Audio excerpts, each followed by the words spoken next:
De cada 4 pessoas com borderline, 3 são mulheres.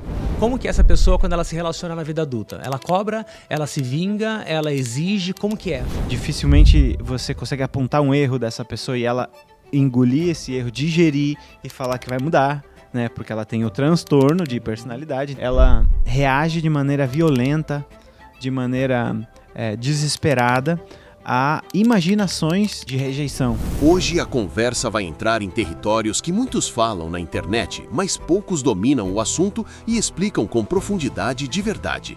Narcisismo, TDAH, neurodivergências, altas habilidades, superdotação.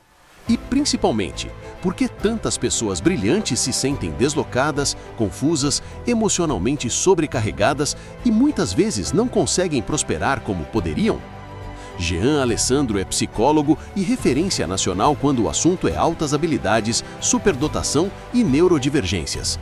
Se você já sentiu que pensa diferente, sente diferente ou funciona diferente do normal, fica até o fim, porque esse episódio pode explicar muita coisa sobre você. Os psicólogos, você sente que eles têm uma dificuldade de cobrar, de fazer marketing, de se comunicar, e muita gente tá até saindo da psicologia e virando Uber por conta disso? A minha sessão é cara, as pessoas agradecem.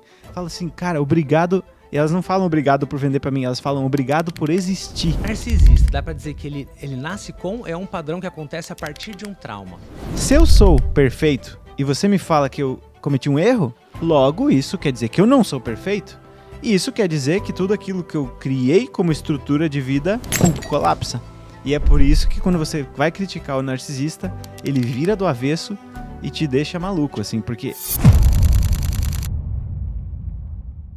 Sejam todos muito bem-vindos a mais um episódio do Newcast, onde trazemos convidados especiais que dominam seus assuntos principais, sua área de atuação, e hoje aqui comigo, o psicólogo Jean Alessandro. Jean é um dos pioneiros quando se fala em altas habilidades, superdotação no Brasil. É um grande divulgador desse assunto, tem ajudado centenas de milhares de pessoas, não só no Brasil, mas como em todo o mundo, pessoas que falam a língua portuguesa e recebem os conteúdos do Jean através da internet. E hoje eu separei aqui alguns tópicos que eu já vou te contar para você ficar até o fim com a gente.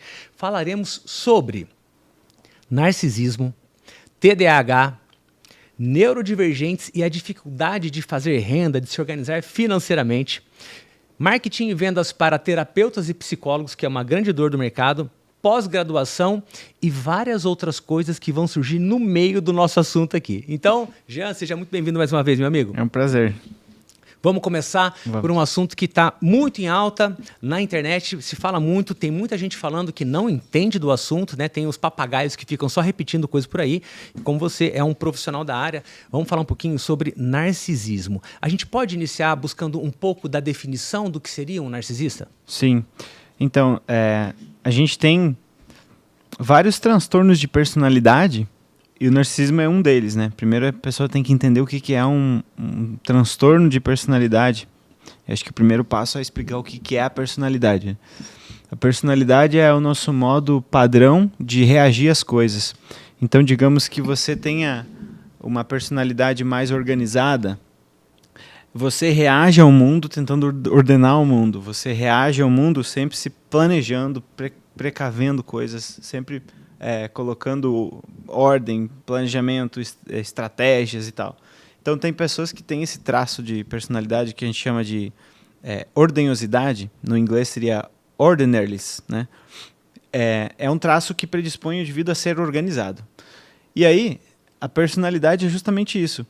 Não importa o que você faça, esse indivíduo vai sempre ser desse jeito, vai sempre ser organizado, vai sempre tentar organizar, vai se sentir mal quando está na bagunça, por exemplo, vai ativar redes cerebrais relativas a nojo, quando ele vê bagunça. Ele se sente sujo quando ele não faz as coisas certinho, por exemplo. Então, essa é a personalidade dele. Cientificamente, a gente define mais ou menos assim. Os padrões comportamentais, mentais e emocionais de reação ao mundo e de ação também no mundo. Então isso é a personalidade. Então quando a gente fala assim, essa pessoa tem personalidade, a gente está querendo dizer assim, essa pessoa ela tem uma intenção forte, ela é decidida e tal. Mas cientificamente, personalidade todos temos, e e ela é mais ou menos rígida, mais ou menos fixa. Você demora para mudar alguma coisa e você vai sempre mudar com muito esforço. É como se fosse uma borracha que ela só estica até um determinado lugar. Além disso, você pode esticar, mas o teu braço cansa e uma hora você tem que soltar. Então, o cara que é organizado, ele vai viver na bagunça naquele cansaço. Quando você não aguenta mais, ele vai voltar para a necessidade de ordenar as coisas. E aí, durante a sua vida, durante a sua infância, adolescência, podem ocorrer coisas que façam você desenvolver um transtorno de personalidade. Então a gente entendeu o que é personalidade e o que seria um transtorno de personalidade. Né? O borderline é um deles, o narcisismo é um deles, psicopatia é um deles. É um transtorno, ou seja, uma desordem na formação da personalidade.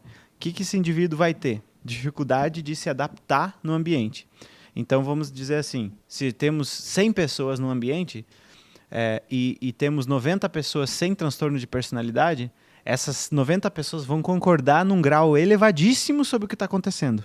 Significa que elas têm muito poder de leitura sobre o que está acontecendo e conseguem compartilhar as visões delas sobre o que está acontecendo com muita facilidade. Então, por exemplo, os meninos aqui começam a falar alguma coisa, esse papo aí desses caras é chato, não sei o quê. Digamos que a gente não tenha nenhum transtorno de personalidade, a gente vai falar, peraí, mas os meninos estão caçoando do nosso negócio aqui? Que coisa esquisita. E aí você fala, não, é esquisito mesmo. Tá, agora uma pessoa com transtorno de personalidade, o que ela tende a fazer? Você me criticou aqui, eu entendi que você está me criticando porque tem inveja de mim, por exemplo. E não por outro motivo que pode ser, por exemplo, sei lá, os meninos estão bêbados ali dirigindo o podcast. Então, quando você tem a personalidade sadia, você consegue ter mais acurácia de leitura do ambiente social e consegue trocar essa leitura com as pessoas muito fácil. Quando você tem um transtorno de personalidade, digamos que a verdade que você tem e a verdade que os outros têm não condiz tanto. Então, você pega uma pessoa com borderline, por exemplo, que é um transtorno que acomete muito mais mulher do que homem. As estatísticas é mais ou menos de cada 4 pessoas com borderline, 3 são mulheres. É alto. E aí é aquela mulher que vai assim, ela vai tentar cortar todos os laços que o homem tem para poder ficar com ele só para ela, digamos assim, e vai modificar as percepções que ele tem sobre ele, sobre a vida. Então, assim, aquela pessoa que quando o senso comum observa isso, fala, isso é normal, é a mulher ciumenta. Não é normal, não. Isso deixa a pessoa maluca, deixa a pessoa que ela está se relacionando maluca. Porque ela questiona coisas que a pessoa percebeu e sabe que é verdade. Né? Por exemplo, cara, não é normal você fazer isso. Como não é normal? Toda mulher faz isso. E aí ela destrói a percepção da pessoa que é sadia, digamos assim. Não tem nenhum tipo de transtorno nessa percepção dessa pessoa, porque ela formou a personalidade certinho. E aí essa pessoa ela não consegue perceber o nível de distorção que ela tem. Então, nesse cluster aí que se enquadram os transtornos de personalidade. Aí tem o borderline, que é isso aí que eu te falei, que está muito envolvido com rejeição emocional de pessoas que eram para me amar, ou que me amam, digamos assim. Então, a pessoa com borderline, ela reage de maneira violenta, de maneira desesperada, a imaginações de rejeição. Então, não necessariamente você está rejeitando a pessoa. Por exemplo, você fala assim, eu sei que você toca também, né? Então, eu quero tocar minha guitarra lá no sábado. Suponhamos que a sua mulher tivesse borderline, o que ela falaria? Mas você não me ama, então? Porque no sábado à noite você não vai ficar comigo? Esse tipo de discurso. E aí, o que acontece? A pessoa vai cortando, vai deixando de fazer coisas, vai isolando. Quanto mais ela se isola, mais deixa de fazer coisas, mais a personalidade dela vai ficando, né, fraca. Então, essa pessoa começa a distorcer a percepção desse indivíduo, porque é o jeito que ela enxerga as coisas, né? É um transtorno, é como se fosse o TDAH, o autismo. É um transtorno que tem fundamentos neurobiológicos e que também tem, assim, uma força gigantesca do ambiente para disparar isso. O borderline, por exemplo, dispara muito no início da vida adulta, quando a pessoa começa a namorar e ter relacionamentos, assim, amorosos.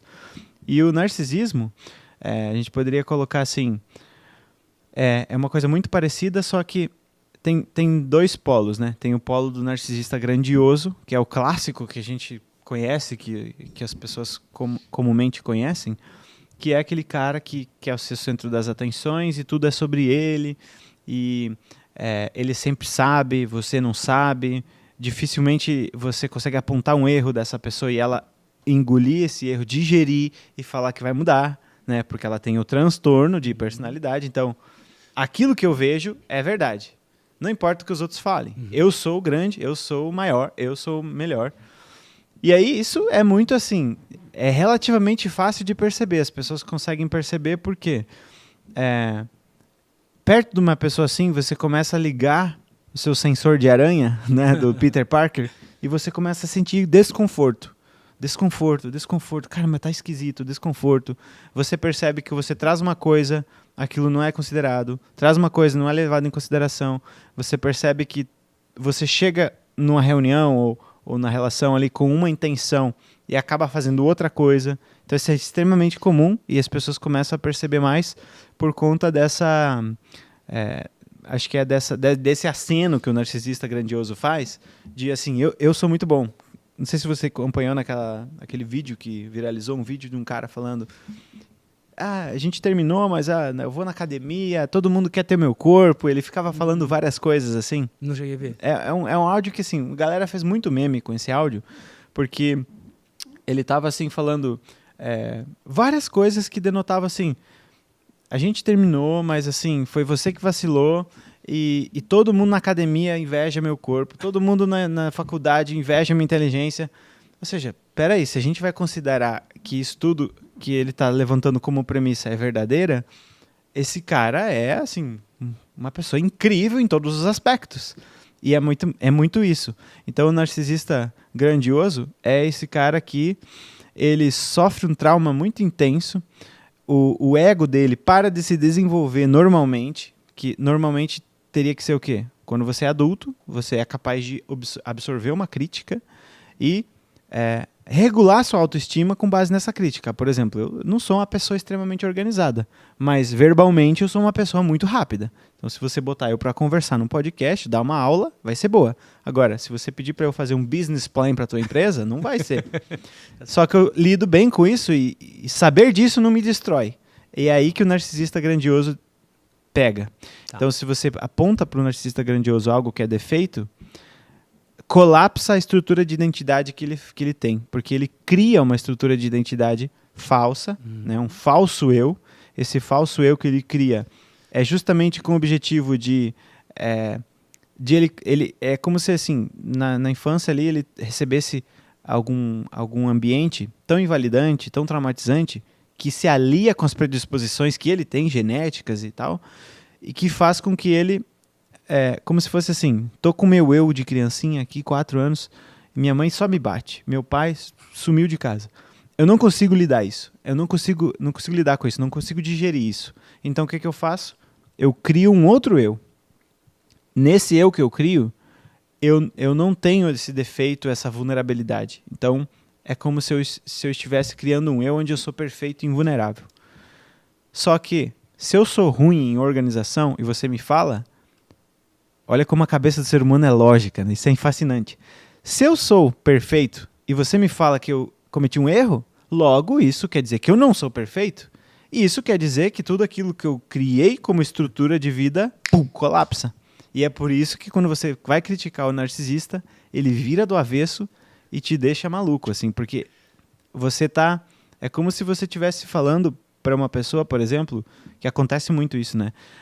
Religião e política dá brigas homéricas e as pessoas ficam raivosas. Sim. Porque você está mexendo na identidade do sujeito. Ou seja, se eu acredito que Deus existe, eu regulo minha vida e minhas emoções com base nisso. Ou se eu acredito que o Lula é o salvador da pátria, eu também regulo minhas emoções, minhas esperanças e tal com base nisso. Se você me diz que é mentira, eu quero te destruir, fico com raiva, porque você está mexendo na minha estrutura de identidade. E é isso que acontece. Então esse é o narcisista grandioso. Agora tem o narcisista que é o mais escondido, que pouca gente percebe, que é o narcisista vulnerável. Esse é bem diferente. Então esse pode ser assim, pode ser aquela mãe que fala pro filho: ai filho, tudo é difícil para mim, seu pai não me ouve, Aí eu tenho dor nas costas, dor no queixo, dor no nariz, dor na boca, dor não sei o que, meu cabelo tá caindo e tal, tal, tal. E aí você não pode falar com seu pai por causa disso, disso, daquilo. E ela vai assim... É tudo sobre ele também, o narcisista vulnerável é tudo sobre ele, mas num outro sentido, num outro ângulo, num outro enfoque. É no enfoque do coitado, do vitimista. Então, essa pessoa, ela também quer ser o centro das atenções, mas ela quer que as pessoas sintam pena, que as pessoas passem a mão na cabeça dela, que as pessoas ajudem. E ela quer, sobretudo, que o sofrimento dela e o modo como ela percebe a vida tão difícil seja validado. Então ela traz uma narrativa de a vida ser extremamente difícil para ela, muito mais difícil do que para os outros. Então você vê o egoísmo ali, né? Que é justamente essa não maturidade do ego, né? Porque quando você é adulto, você é capaz de pegar seu filho no colo e dizer: meu filho está querendo jogar o joguinho e eu queria ver o jogo. Tá, eu posso ver o jogo depois no YouTube e eu vou... Porque ele consegue se organizar muito menos do que eu, então eu vou deixar para ele agora. Isso seria um ego maduro. Então essa pessoa não tem esse ego maduro, então ela diz, todo mundo tem que me cuidar, todo mundo tem que olhar para o meu sofrimento, e assim, o meu é muito maior do que o seu. Então fica essa competição assim de...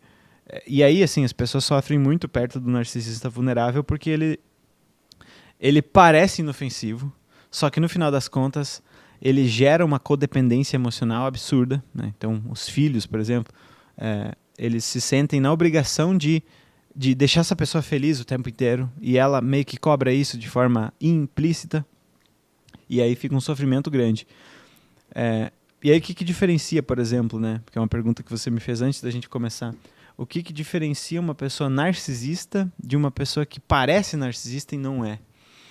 Quando a gente pega TDAH, quando a gente pega autistas, quando a gente pega superdotados, quando a gente pega qualquer pessoa que não tem esses transtornos de personalidade, e parece assim que tudo é sobre ela, parece que ela quer ser o centro das atenções ou coisas do tipo, e que as pessoas se sentem assim muitas vezes, meus pacientes falam muito isso.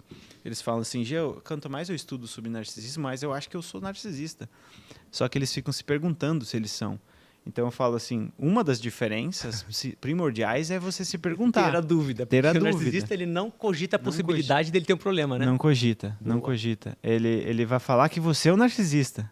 É muito curioso, assim, é muito curioso mesmo. O nível de distorção que a pessoa consegue fazer da realidade para sustentar a ilusão que ela tem. E aí, é importante dizer assim, qualquer trauma, ele gera resquícios de traços narcisistas. Por quê? Porque o trauma emocional, a dor emocional, faz com que você fique com uma necessidade emocional não suprida.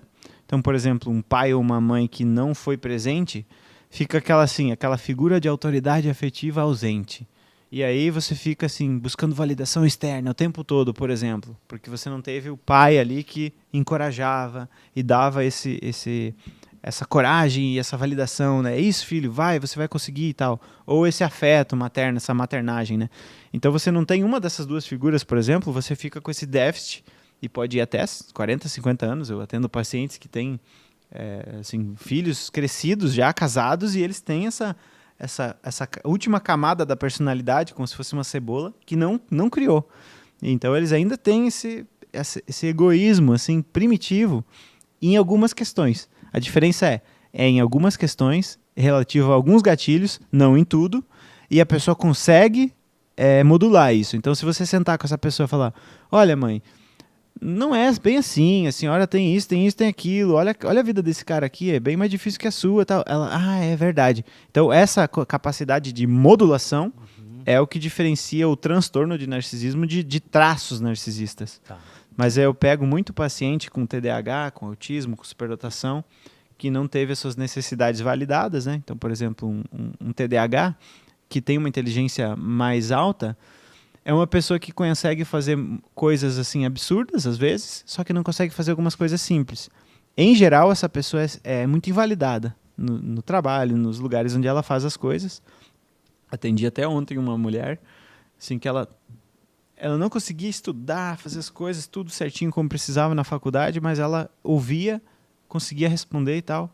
Quando foi para o trabalho, ela conseguia performar bem, e as pessoas todas achavam isso absurdo, Porque como que eu tô aqui, e aí que é o egoísmo dos traços de narcisismo, né, que todo mundo tem um pouquinho. Como que eu tô aqui estudando, eu tenho que ler esse livro dessa grossura e essa menina chega sem estudar e tira nota melhor do que eu? Como isso é possível? Ou, quando a mulher começou a trabalhar no hospital, a diretora do hospital odiava ela, porque ela chegava e ela assim, muito sensível, né? Como as pessoas que têm altas habilidades são muito sensíveis às dores dos outros. E ela ouvia muito as pessoas. E essa mulher odiava ela, porque ela era a diretora do hospital e ninguém admirava ela tanto quanto admirava essa menina que tinha acabado de se formar. Nossa. Então os pacientes falavam, médica loira, cadê a médica loira? Quero falar com ela. E vinha a médica morena, que era a diretora do hospital, e ficava com uma inveja absurda. Então, isso é uma coisa que você vai notar nas pessoas relativo ao passado delas, né? Tem algum registro emocional de alguma coisa que aconteceu que naquele ponto, no relacionamento ou na carreira ou alguma coisa assim, a pessoa tem lacunas de desenvolvimento emocional que ela ainda não completou. Então, não teve pessoas ali ajudando a construir aquela camada aquela última camada ali da personalidade dela. E aí, por isso, naquele ponto ela ainda é uma criança. É como se ela ainda fosse uma criança de 12 anos ali, precisando da aprovação e tal. No trabalho, por exemplo, quando eu comecei a falar de superdotação, eu ainda tinha uma insegurança muito grande. As pessoas falavam, mas você trabalha isso de uma maneira que eu nunca vi ninguém trabalhar. Não, tá errado. Tá errado, essas pessoas estão viajando e, na verdade, isso aqui é muito ruim e eu tenho que fazer melhor. Por que eu precisava disso? Porque não tive essa figura de encorajamento na adolescência e na infância. Eu tinha uma relação ruim com meu pai. E aí eu não tinha essa figura de, olha, isso aqui você fez bem, mas isso aqui não. Vamos regular aqui essa expectativa, vamos regular o nível de entrega, vamos regular a sua percepção. Porque a realidade, eu como adulto percebo muito mais do que você, e a realidade é que nisso aqui você é bom, nisso aqui não. A criança já está assim, eu posso ser bom em tudo, eu sou um lixo, né? Ela não consegue ter precisão. Então, essa é a diferença, né, de quando você pega um transtorno e quando você pega uma pessoa que tem lacunas para desenvolver, que depois que você desenvolve isso em terapia, a pessoa fica bem. Ela cumpre essa finalidade, ela cumpre esse final de desenvolvimento e a relação dela melhora muito com as pessoas e com o mundo. O TDAH, né, até onde eu vi, ele é uma condição que a pessoa nasce, né? Tem uma questão cerebral, mental, tem uma questão de liberação de dopamina, me disse isso. E o narcisista, dá para dizer que ele nasce é um padrão que acontece a partir de um trauma. Tá, eu acredito que os dois funcionam da mesma forma. Eu sou adepto daquela linha de pensamento do Dr. Gabor, conhece? Aquele cara é um cara famosinho aí nos podcasts gringos. Ele tem um livro chamado Mentes Dispersas, que fala sobre o TDAH. Conheço, pelo livro eu conheço. O Gabor Mate, não sei como é que fala o nome dele. Ele é um cara que tem TDAH e ele assim, a tese dele é incrível. Eu estava trabalhando mais ou menos com essa mesma tese sem saber que tinha alguém falando isso. Eu pensava assim, na minha história, por exemplo, eu vejo que até os 6 anos eu era uma criança que minha mãe falava, meu pai falava, todo mundo falava que eu era organizado, planejativo, sabe? Um monte de coisa que não condiz com TDAH. E aí depois, na adolescência, eu era um caos, assim, as coisas, assim, um caos do caos.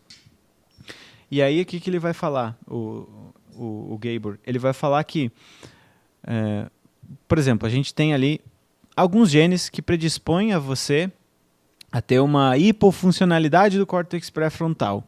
E pode ser que tenha alguns genes ali, por exemplo, eu tenho um gene chamado gene do guerreiro preocupado, que tende a fazer com que você, sob estresse, fique com a cognição meio travada. Esse gene faz isso. Então, sob estresse, a minha cognição piora muito. Sob calma, a minha cognição fica muito maior do que quando eu estou sob estresse. Então, assim, o que vai acontecer com esse cara, com esse Giazinho aí, se ele tiver algum tipo de estresse intenso na infância, que eu tive, né? Meus pais brigavam muito na nossa frente, eles não sabiam o que estava acontecendo ali, como muitas pessoas que vão estar nos assistindo, né? Imensas quantidade de pessoas aí viveram com esse tipo de realidade e os pais achavam, essa criança aqui ela tá aqui, mas ela não tá entendendo nada. Só ouvindo, tá entendendo tudo. Taca o pau na discussão, vai embora. 2 anos a criança já tá entendendo absolutamente tudo. A hierarquia que tá acontecendo, se uma pessoa tá invalidando outra, absolutamente tudo. Ela entende tudo. E aí o que acontece? Por não entender isso, os pais discutem muito na frente das crianças, e no momento que os pais estão discutindo, a criança fica em alerta, né? Esse alerta emocional é o contrário do que a gente precisa para a criança ficar tranquila para explorar. Tem vários vídeos mostrando isso. A criancinha aqui brincando com objetos e a pessoa fala, brinca aqui, não sei o que, legal isso. Aí chega uma pessoa e começa a falar com essa pessoa que estava incentivando a criança. O que vocês estão fazendo nessa sala? Não sei o que. A criancinha de 2 anos, ela para e fica assim, ó. E ela fica olhando pro brinquedo assim, ó. Trava. Ela trava. E ela começa a olhar para a cabeça das pessoas, começa a olhar para os rostos das pessoas e principalmente para aquela pessoa que chegou gritando. Porque ela entende que aquela pessoa é uma autoridade, então eu chamo isso de figura de autoridade afetiva, assim. Bloqueou meus afetos aquela pessoa, porque ela é uma autoridade, que tem autoridade sobre o meu afeto. E se bloqueou o meu afeto, não posso explorar o ambiente. Então eu pauso a exploração do ambiente até que essa pessoa saia do ambiente ou que eu perceba que as outras pessoas têm poder de neutralizar ela. Então essa menininha do vídeo, ela fica olhando assim, é um vídeo que tem no YouTube, ela fica olhando para a pessoa que entrou gritando, daí ela olha para a pessoa que estava incentivando ela. Daí ela fica comparando assim, para ver se essa aqui tá inibida por essa. Daí essa aqui sai, né? A mulher que grita sai. Aí ela começa a pegar de novo o brinquedinho. É incrível, é automático. Saiu, ela começa a pegar o brinquedinho. Aí dá um barulho na porta, ela solta. Nossa. Então é isso que acontece. Parece a experiência dos cães de Pavlov, né? O primeiro sinal, a primeira campanha que bateu, opa, esse som pode ser aquilo é um perigo, aquilo é ruim, trava, exatamente. É um estímulo. Uau. Então assim, o nosso tudo que diz respeito ao ser humano é desenvolvido na relação social. Porque se eu te perguntar o que é possível, o que é impossível, você vai dizer com base nas pessoas que você conhece. Né? Você é mentor de negócios, fez, aí... Quanto que é possível eu faturar, meu Cassim? 1 milhão por mês, 2 milhões por mês. Com base no quê? Eu vi um cara lá, um cara lá, um cara lá, um cara lá. Agora, se você vê um cara que fatura 50 milhões por dia, você vai falar, cara, é possível até chegar a 50 milhões por dia. Fato. Então, é louco isso, né? Porque as pessoas emprestam para elas a realidade mental delas pra gente, né? Então e aí o que acontece? O TDAH, na minha concepção, o autismo não sei se é tanto assim, não. Mas o TDAH eu acho que assim como o narcisismo, o borderline e algumas outras questões assim. Eu vou ilustrar isso com o caso do meu filho. Quando ele tinha 2 anos, todo mundo falava que ele tinha TDAH, a gente levava ele em avaliações. Mesmo eu sendo psicólogo, eu gostaria de outras pessoas opinando, né? E as pessoas falavam, não, tem altas habilidades e TDAH. Todos os lugares que a gente levava. E assim, a gente tinha até um medo de sair jantar fora, comer fora, eu e a Dani, porque tinha que deixar ele em cima da mesa, pulando, sabe? Ou era na tela, ou era pulando em cima da mesa. E assim, não é uma coisa que você olha e fala, não, esses pais estão com preguiça. Eu não estava com preguiça, eu me dispunha às vezes a não comer para tentar manejar ele, e não conseguia. Ele tinha uma energia sinestésica que dava angústia nele, ele tinha que ficar movimentando o corpo, mas não é só movimentando a perna, o bracinho, ele tinha que pular, literalmente pular e correr o tempo todo.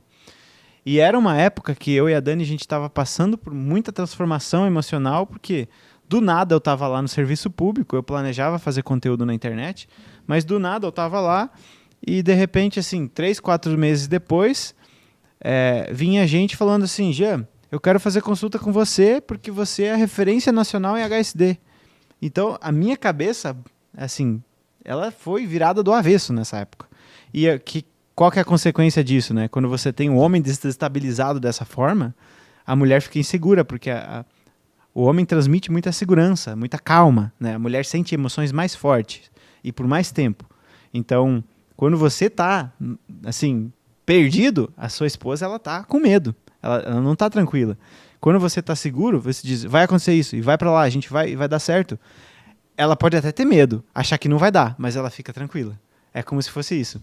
Então, tem coisa que a mulher faz melhor, tem coisa que o homem faz melhor, mas essa estabilidade emocional do casal, se o homem está bagunçado, é muito, muito difícil. Muito difícil. E eu tava nessa época assim, então a Dani também, ela tava preocupada, ela tava insegura e tal. E aí a gente conversava e o Miguel escutava a nossa insegurança na voz, porque, como eu disse, a criança pega tudo. E a gente tava também com essa ilusão, né, de que, tá, esse tipo de coisa ele não vai entender. Ele pode até não entender o termo que você está usando, a frase, mas ele entende a vocalização emocional, a postura das pessoas, o volume de voz, ele entende tudo isso. E tudo isso ele interpreta inconscientemente, o sistema nervoso dele ou ativa ou não. Então o que acontece? Uma criança ali que tem uma inteligência, que tem uma criatividade alta, bloqueando o seu sistema de exposição, não, de exploração o tempo todo, porque, opa, não é hora de explorar agora, estamos em perigo. Né? Vou deixar com que as coisas fiquem calmas, depois eu exploro. Vou explorar agora. Então essa criança fica o dia inteiro frustrada, porque ela não consegue explorar por medo. O sistema límbico fica ativando. E aí quanto mais isso acontece, às vezes é uma coisa tão difícil da criança lidar, que ela começa assim, tá bom, o cérebro dela diz assim, tá bom, então eu vou desligar daqui. Aí a criança fica desatenta. Né? Eu vou desligar daqui e vou ficar no mundo de Nárnia. Isso é uma coisa que já acontece com a criança um pouco mais de idade, assim, tipo 4, 5, 6 anos. Ela começa a desligar do ambiente, porque assim, ficar presente é muito angustiante. Então eu desligo e vou para a imaginação, e vou para o pensamento e fico lá. E aí o que acontece? Vai consolidando esse jeito de funcionar, conforme o tempo vai passando. Então se você tem uma infância dos 2 aos 15 anos assim, é óbvio que o seu cérebro não vai funcionar da mesma forma quando você tiver 15 anos. E é óbvio que você estar aqui e perceber as coisas como elas de fato são, é doloroso. É muito melhor ficar no mundo da lua, ficar desatento, ficar em outro lugar. Né? É muito melhor não estar presente, porque o presente, eu discordo veementemente do budismo nessa linha, né? Ficar no presente sempre. Se você está num trauma, você não quer ficar no presente.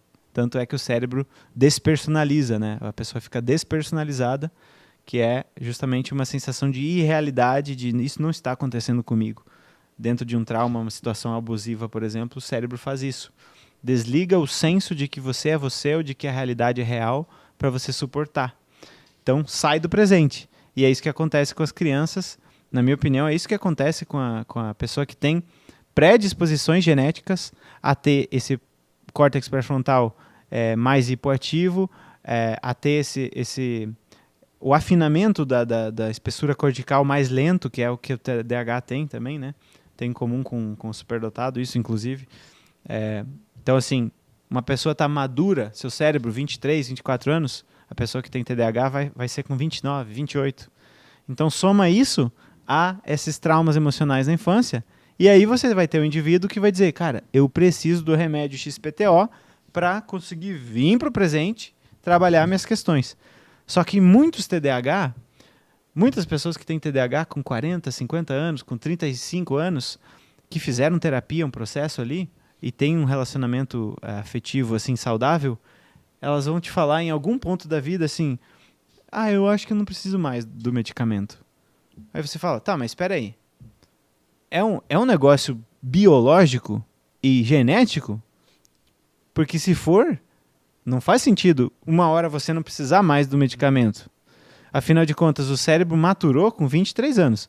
Então, a neuroplasticidade continua até o fim da vida. Só que não é uma neuroplasticidade de áreas do cérebro que são bem pequenininhas crescerem. Isso não acontece mais depois dos 23. Então, por que o cara não precisa mais? A minha hipótese e a hipótese do Gabor é essa. Você se acostuma a pensar de uma certa forma e o seu cérebro responde a isso devido a toda essa carga genética que te predispõe. Então, tem muita gente que fala isso, né? Muitos americanos que falam isso, assim. O TDAH, assim, é um negócio que você olha e fala... É um negócio que tem carga genética, tem carga biológica, mas não dá para dizer que é um transtorno biológico, neurobiológico, que não vai ter nenhum tipo de interação com o meio, porque eu desafio algum terapeuta que está aqui me provar o contrário. Pega um paciente que você tem TDAH aí, um paciente que você atende que tem TDAH, e descreve um caso de uma pessoa que não tenha tido essa infância, sabe, estressante, o estresse crônico na infância, na primeira infância. Eu nunca atendi, nunca atendi nenhum. Assim que, cara, eles dizem, né? Aí que o terapeuta muitas vezes cai nessas viés, né? Eles falam, não, minha infância foi tranquila. Tranquila como? Aí o cara começa a descrever um baita de um caos. Meus pais brigavam, mas assim, normal. Normal. São normal. Às vezes não sei o que, mas normal. Ele normalizou e parece assim, né, Jean? Que quando ele vai trazer essa fala, já é o personagem que ele criou. Ele nem acessa o real, né? Exatamente. Não tem como você achar que não é normal aquilo. Talvez os avós tinham aquele tipo de relação, os pais também, e ele também tem. Aquilo é normal. Isso é extremamente comum. Eu atendi vários adultos que a gente fazia uma psicoeducação e mostrava como que tinha pessoas que se respeitavam seus próprios limites. O marido ligava e falava, hoje eu vou ter que ficar até as 2 aqui no trabalho, tá? Tá bom, amor, tá bom. Amanhã a gente se fala, tchau. Como assim? A tua mulher não vai brigar com você? Né? Mas o normal é outra coisa, né? Ou a mulher falar assim, eu vou sair com uma amiga minha. E o cara, tá bem, quer que eu te busque? Ou vai voltar de Uber? Como assim? Ele deixa? Como deixar? Ele não é dono da minha vida? Entendi. Né? Então você fala isso para algumas pessoas, elas ficam assim, caramba, existe isso? Existe relacionamento onde as pessoas respeitam o espaço do outro e deixam a pessoa perceber o mundo como ela realmente percebe, sem tentar mudar, sem tentar controlar? Existe. Então, aí, esses caras, eles falam que isso é normal porque é o normal deles, é a única referência que eles têm. Só que, quando você começa a olhar como um investigador, que é o que o terapeuta tem que fazer, né? Tá, o que é esse normal? Eu quero saber o que é esse normal que ele está me falando. Me define esse normal, por favor. Descreve para mim. Me e conta, né? E aí a pessoa vai descrevendo... vou desligar aqui o negocinho. Barulhinho bom. Esse barulhinho da Hotmart. Barulhinho da Hotmart é barulhinho bom. Eu deixaria ele tocando a aula inteira, que daqui a pouco a gente vai conversar com os psicólogos que precisam vender. Brincando. Vamos deixar... Deixa aí, deixa o barulhinho bom. Quantos barulhinhos tem enquanto a gente conversa? Boa. Jean, sem querer te cortar, se precisar concluir, você conclui. Eu queria voltar num ponto. Eu fui listando umas coisas na minha cabeça quando você foi falando para não te interromper. E, cara, que baita explicação que você trouxe. Eu queria te perguntar o seguinte. Na verdade, sobre esse ponto. O TDAH, então, na sua visão, ele é uma coisa que, se a criança tem uma excelente infância, ainda que ele tenha predisposição, se ela tem uma excelente infância, não passa pelos traumas ou por todos os grandes traumas, ela pode se desenvolver normalmente. Sim. E na vida adulta, não demonstrar nada de um TDAH. Por outro lado, agora vamos lá, uma criança que não tinha a predisposição, mas vive num ambiente extremamente estressante e agressivo, ela desenvolve esse TDAH na adolescência ou vida adulta por conta do próprio ambiente. Chegou nessa conclusão. É mais ou menos por aí. Então, assim, quando você está estressado, ansioso, qualquer coisa, a primeira coisa que vai destruir é a tua capacidade de sustentar a atenção, por conta daquele motivo que a gente falou, né? Grita com uma criança de 3 anos e fala para ela fazer um bloquinho. Aí você vai ver. Ou pega um adulto mesmo, que tá em jogo a carreira dele se ele fizer uma prova e errar uma questão ali. O que acontece com a cognição desse indivíduo, com a atenção dele? Todo mundo que está aqui é adulto o suficiente para saber que isso não é besteira, né? O que as pessoas podem, às vezes, criticar e achar, não, os caras estão falando que trauma gera um transtorno de neurodesenvolvimento que é genético. Não é isso. O trauma vai fazer...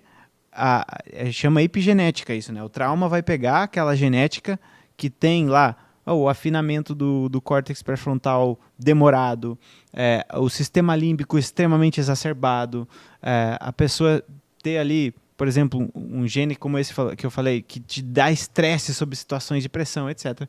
Ele vai pegar isso e vai ligar isso tudo, vai fazer com que esses genes se manifestem, né? Que é a epigenética. Perfeito. E aí é isso. Então...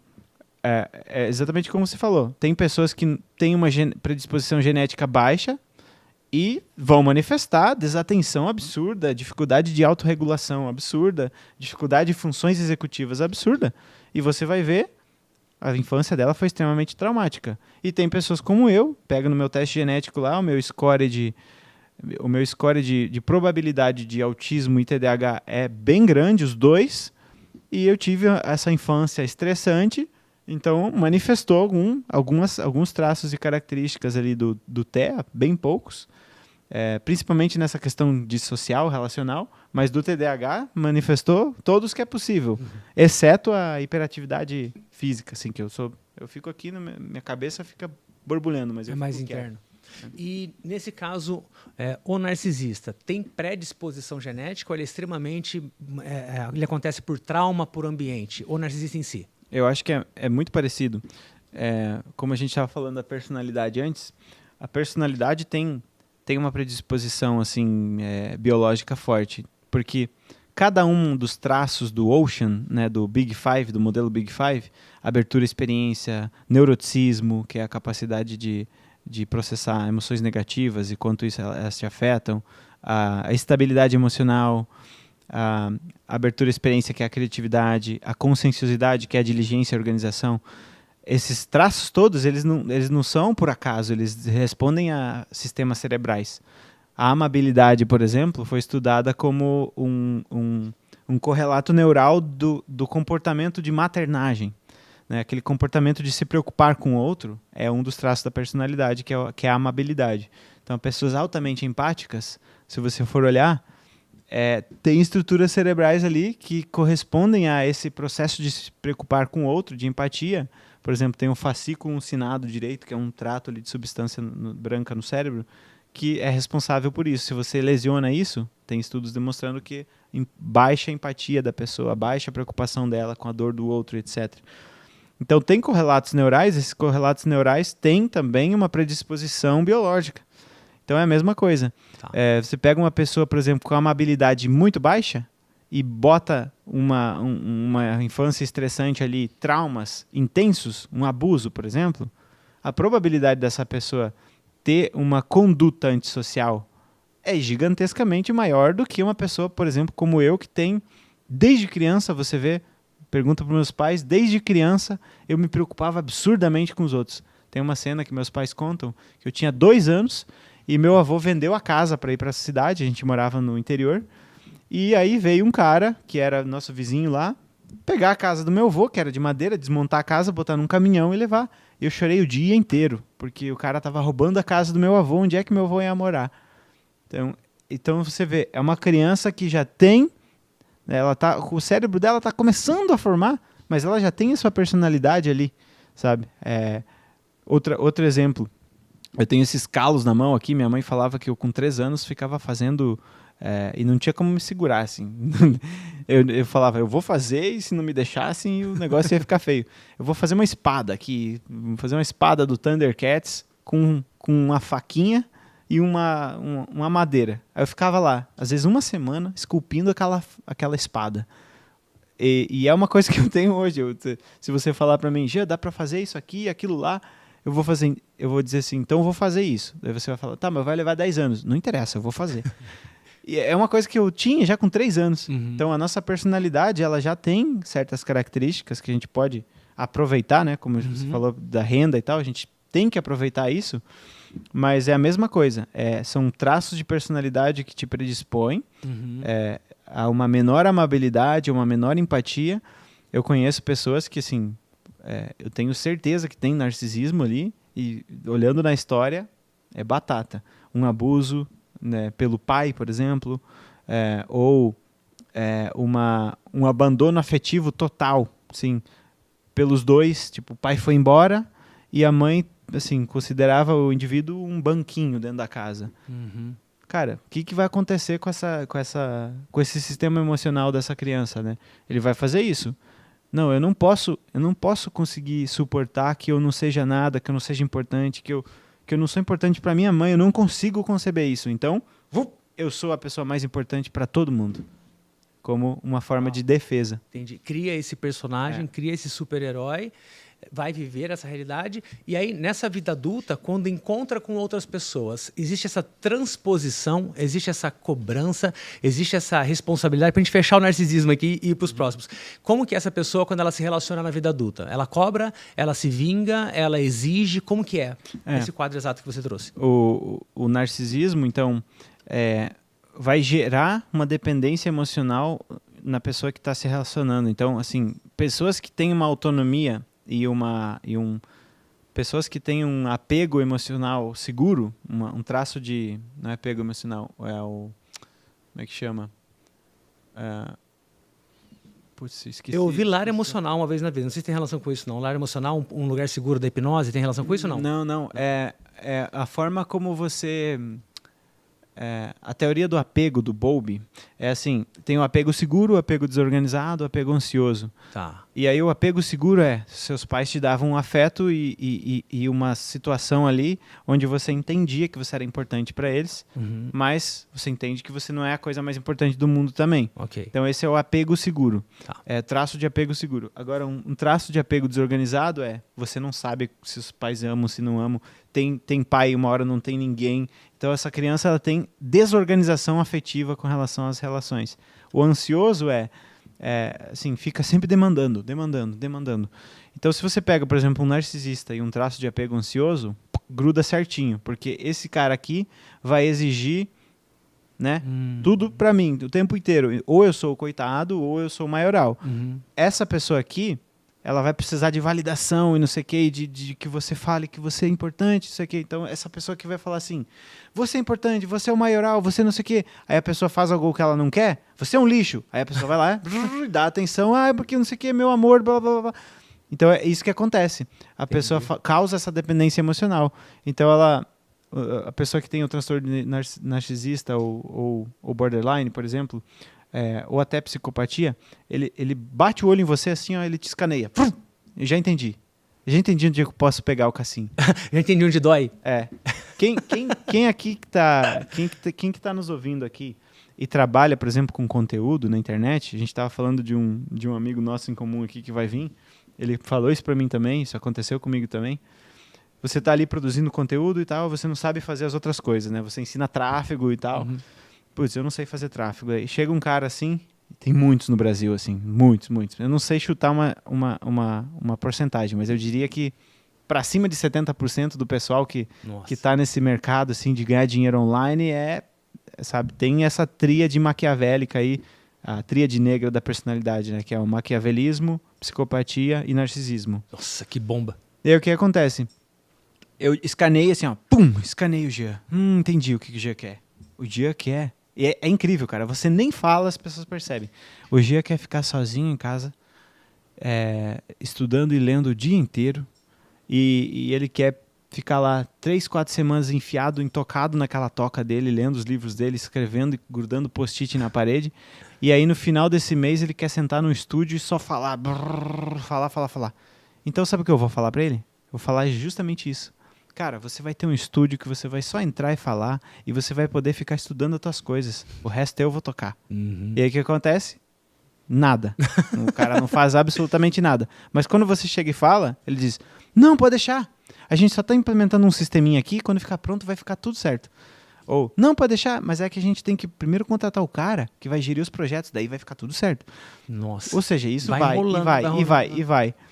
E aí, por que você consegue ser enganado dessa forma?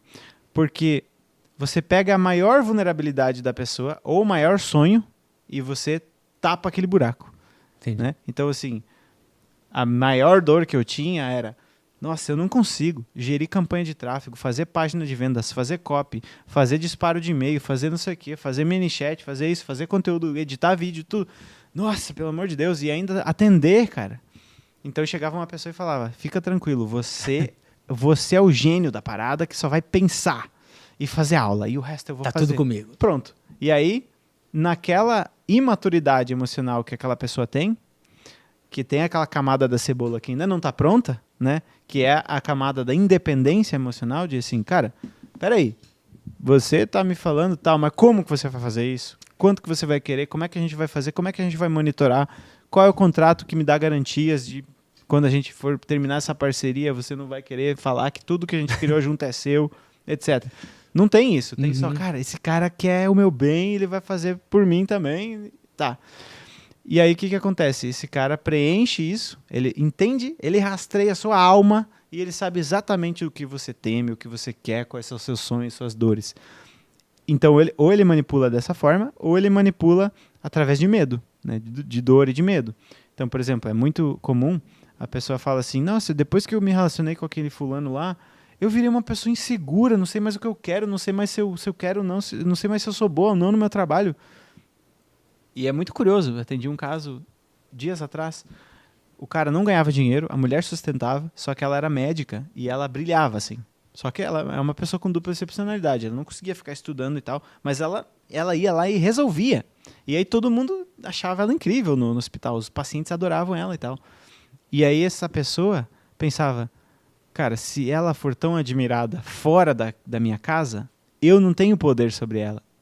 Pode ser que ele não pense isso racionalmente, Sim. mas ele sente isso e age a partir desse sentimento. Então, ele precisava dela para sustentar ele, mas ao mesmo tempo ele queria que não fosse naquele ambiente.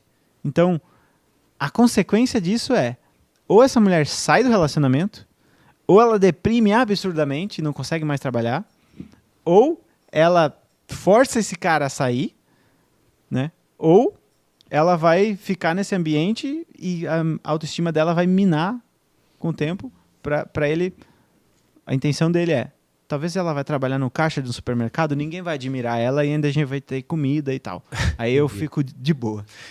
Aquela coisa de querer destruir o outro, diminuir o outro, para que essa demanda dessa pessoa seja atendida. Exatamente, Então, assim, muita gente que está ouvindo aqui talvez tenha, por exemplo, alguma inteligência, alguma criatividade acima da média e não consegue crescer de jeito nenhum porque as relações da pessoa impedem isso de forma, assim, impossível de você se desvencilhar, sabe? Me lembra muito bem quando eu conheci a Dani, eu falei assim, olha só, eu descobri um negócio aqui, eu já falei para todo mundo isso, mas todo mundo disse que eu sou maluco. Dá para fazer conteúdo na internet, a gente pode vender um curso e tal. Olha que coisa maluca, isso funciona mesmo aqui, esse cara faz isso, esse cara... Ela falou assim, então vamos fazer isso. Aí eu fiquei assim, até assustado. Eu falei assim, ué, você não vai falar que eu sou maluco e que isso não vai dar certo? Assim, eu tô acostumado com isso. Eu falei assim, tipo, deixa eu ver se eu tô aqui mesmo, se eu não tô sonhando. Né? Tá dura a mesa e tal. Porque o que acontecia? Era sempre uma coisa de, assim, e se ele ficar assim, ele vai ser conhecido. Aí um monte de mulher vai olhar ele... E aí eu vou perder o controle sobre ele, eu vou perder, sei lá, ciúme, sei lá o que acontece. E a Dani não tinha isso, ela falou, cara, vamos lá. Tanto é que quando eu comecei a fazer conteúdo, eu fazia de camiseta, assim, né? Camiseta normal, às vezes eu fazia até uns stories de regata. E a Dani me falou, você se veste bem, bota um terno, bota uma gravata, bota um óculos, bota, sei lá, se veste bem porque as pessoas vão olhar, você vai estar mais bonito, e porque você vai estar mais bonito, as pessoas vão conseguir te olhar por mais tempo. Olha o pensamento dela, mas ela segura, né? Segura? Assim, um monte de mulher vai olhar ele, ele vai estar mais bem apresentável, mas está tudo certo. Tá tudo bem. Eu me garanto. Né? Agora, a pessoa fala assim, não. Vocês devem ter passado por isso, talvez, porque o músico talvez passa por isso muitas vezes, né? Muito. Nossa, você vai tocar... não vai no ensaio hoje, amor.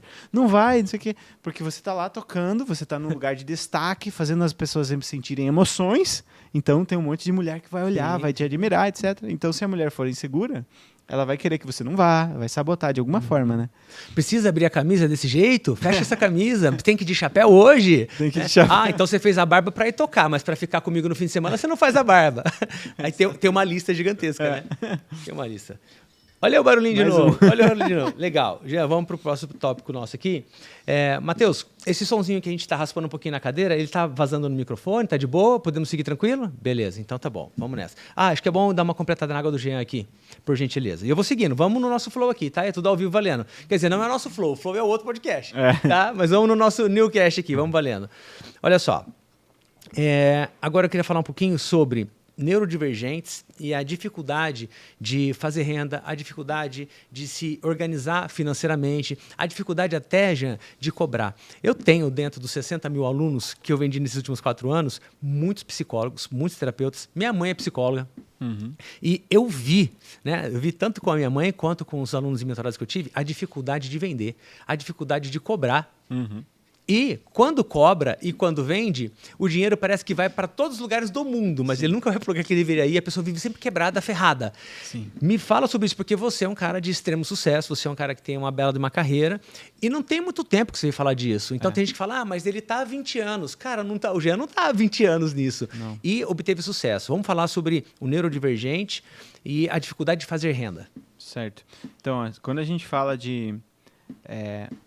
principalmente assim, de inteligência, é interessantíssimo pensar que a inteligência ela tem ali uma certa probabilidade maior de você ganhar mais pela capacidade cognitiva que você tem, né? Você tem capacidade de conseguir ler as coisas melhor e montar soluções para isso.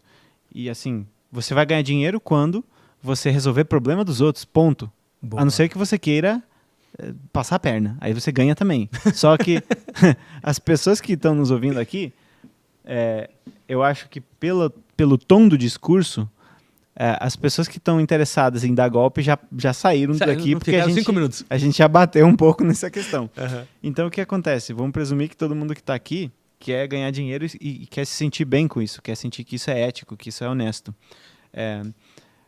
A inteligência, por exemplo, é um traço, ou a criatividade, que te predispõe a ter mais chances disso.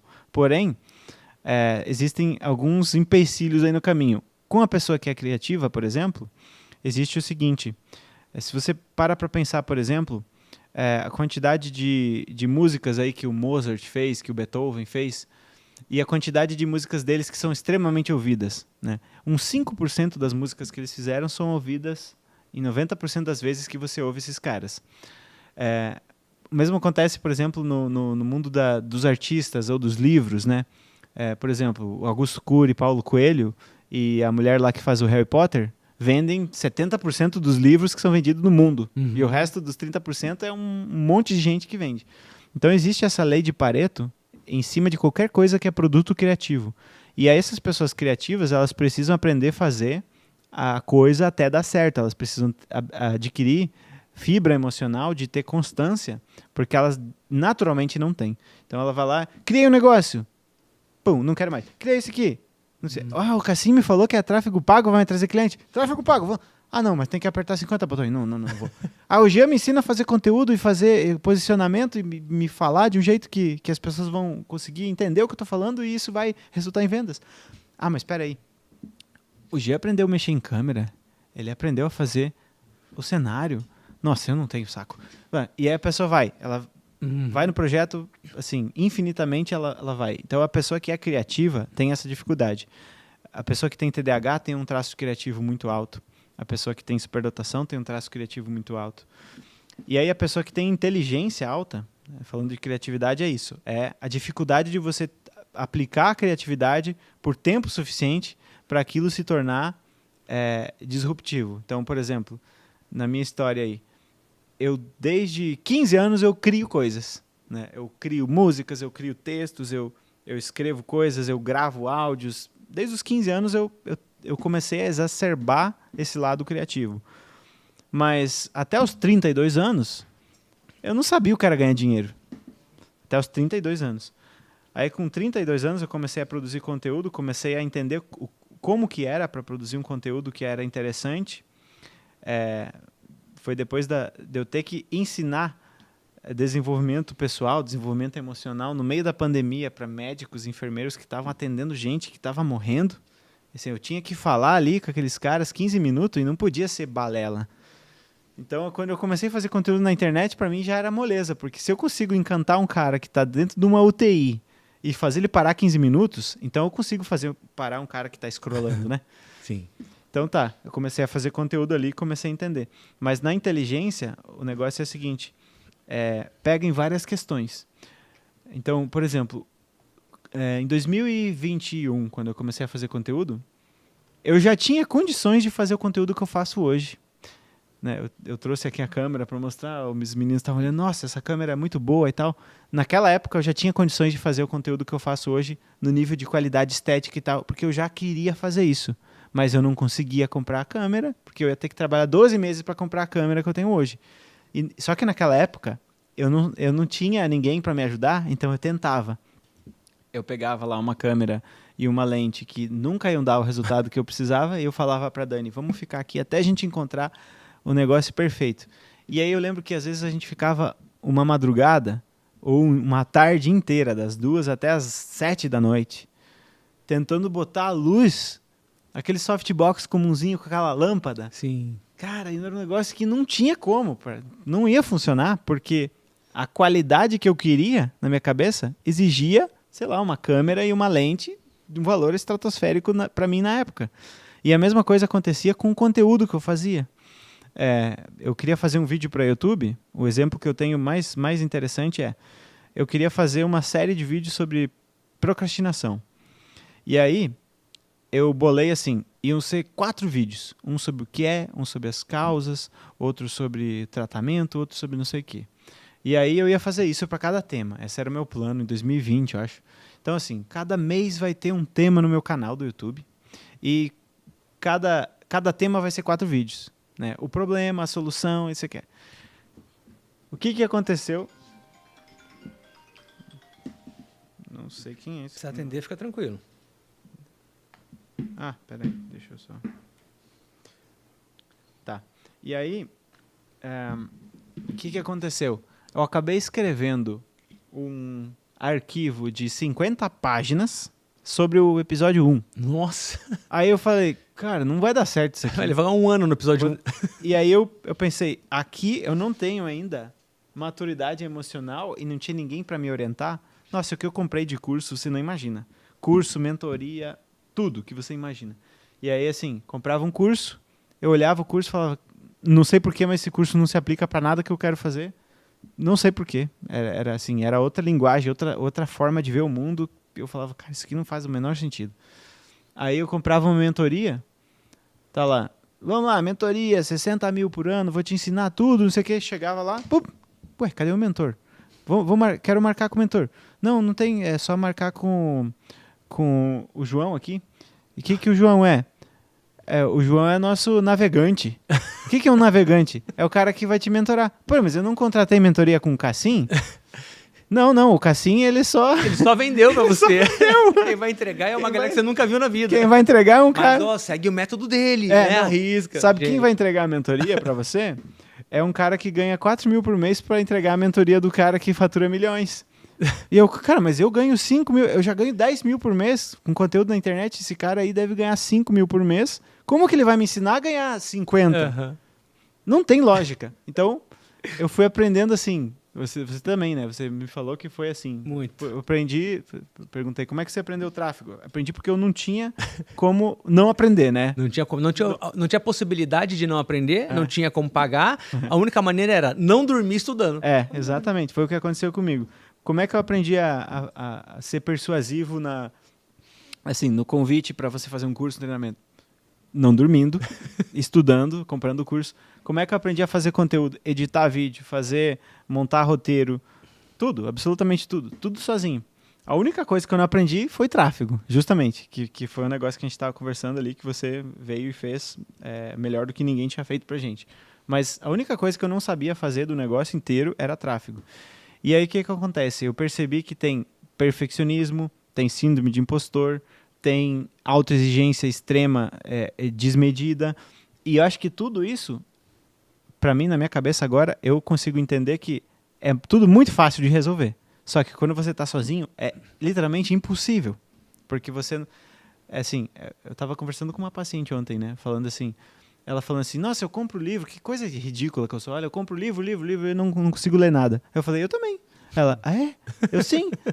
E ela, tá, mas por que você compra os livros? Porque se eu quiser uma hora consultar alguma coisa que tem naquele livro, eu vou lá e abro, eu tenho ele. Boa. Eu não preciso ler tudo. Ela, nossa, que alívio. Olha só. Aí eu falei pra ela, sabe onde é que eu aprendi isso? Com o professor tal, que eu assisto as aulas dele, ele também falou, mostrou a biblioteca gigante dele e falou assim, você compra livro e acha que tem que ler? Cara, para com isso. Meu. Você tem que ter a biblioteca sua para consultar. Você vai ler o livro que você quer, porque você gosta e precisa ler aquilo. O resto você deixa ali, porque você precisa, são suas ferramentas de trabalho. Então, assim, você estava achando um negócio inadequado. A pessoa falou que não era, e você disse, agora estou bem com isso. De onde que essa pessoa tirou isso? Do mentor dela, que também falou que não é inadequado. De onde que esse cara tirou isso? De algum livro que ele leu, possivelmente. Acho que esse cara que eu assisti o vídeo tinha lido aquele livro sobre a vida intelectual daquele padre. É um livro sobre um cara que fala assim, como que é a vida intelectual? O que você tem que fazer? Tem que ler de que jeito? Estuda de que jeito? Etc. Então, assim, eu digo como que é, porque eu já fiz, já vivi, já me dei bem com aquilo, já funcionou. Aí falo pra você, você diz, é assim? É muito fácil, literalmente assim, eu empresto a minha realidade para você, você consegue acreditar nela e viver.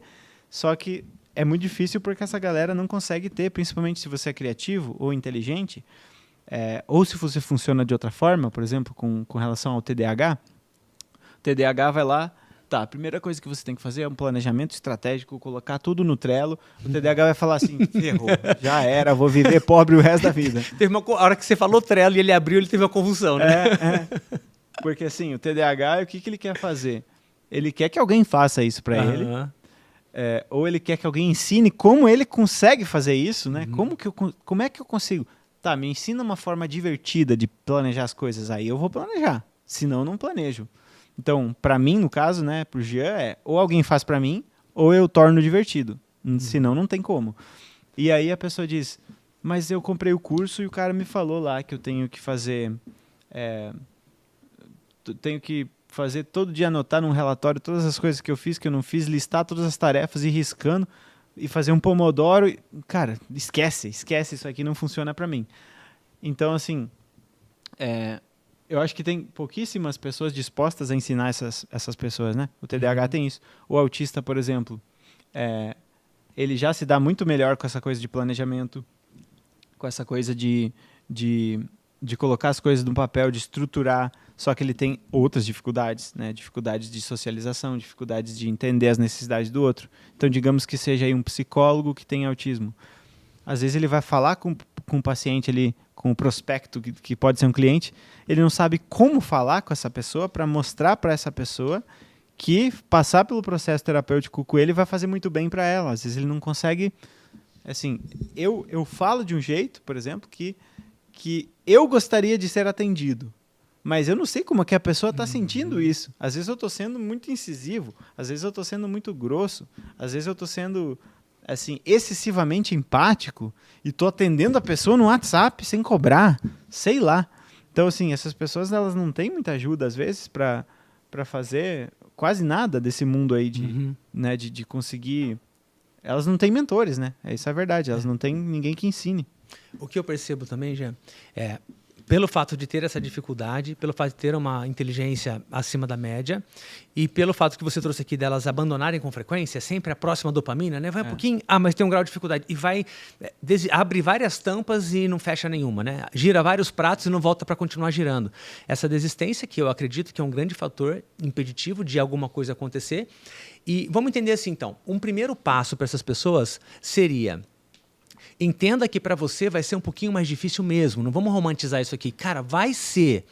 Você tem que querer o suficiente para suportar um pouco desse desconforto, porque depois dessa ponte tem um mundo maravilhoso, que é quando você usa a tua inteligência para criar um produto, criar um serviço, ajudar outras pessoas. Talvez tenha alguém ali que possa mentorar alguém em criatividade, em produtos e tudo mais.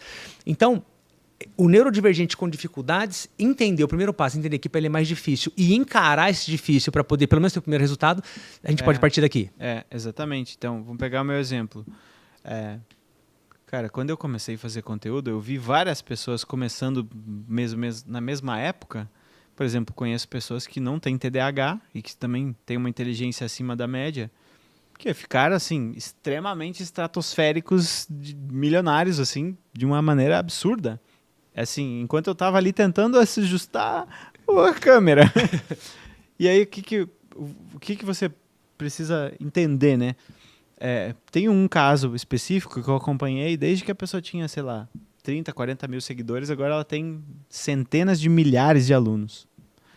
E eu acompanhei esse caso e me chamava a atenção, assim, quanto a pessoa crescia rápido, mas também me chamava a atenção que, quando eu conheci, era tudo muito interessante. 2 meses depois eu não aguentava mais consumir o conteúdo. Meus alunos não sentem isso, por exemplo. Meus seguidores não sentem isso. Então, assim, você tem que entender que tem coisas que você não é bom, só que tem coisas que você é.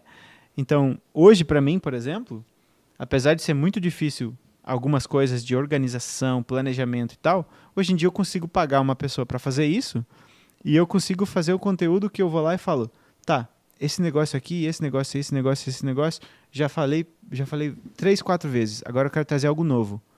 Então, assim,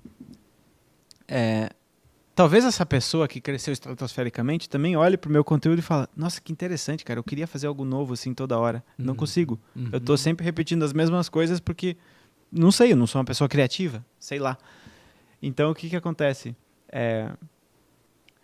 Você tem que conseguir entender como você funciona e assim, um bom mentor para você, um bom professor, vai ser uma pessoa que funciona de jeito parecido, porque se você quiser comparar você com uma pessoa típica, não criativa, e você é uma pessoa com TDAH e inteligência alta, cara, esquece esse curso dessa pessoa. Não vai servir para nada, nem você ter participado do processo de venda do curso, você não vai aprender, porque ele vai vender de um jeito que você nunca vai vender. Talvez ele vai vender pela insistência, pelo método e pela constância, e você vai vender pela criatividade.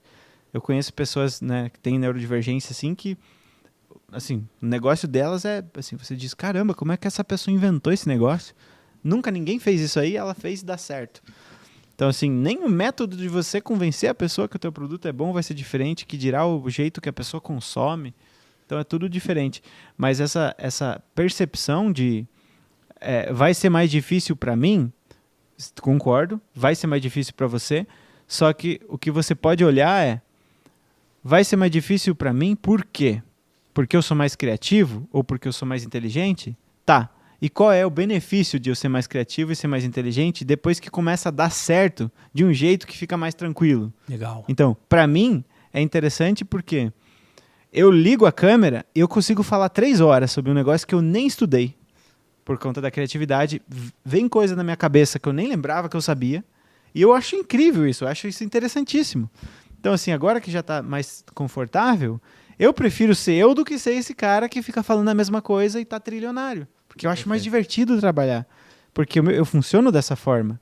Então, você, assim, conseguir ter carinho pelo jeito que você funciona e você conseguir entender, assim, que tipo de empreendedor eu posso ser, que tipo de dono de negócio eu posso ser. O cara mais criativo, o cara mais disruptivo, o cara mais constante, o cara mais previsível.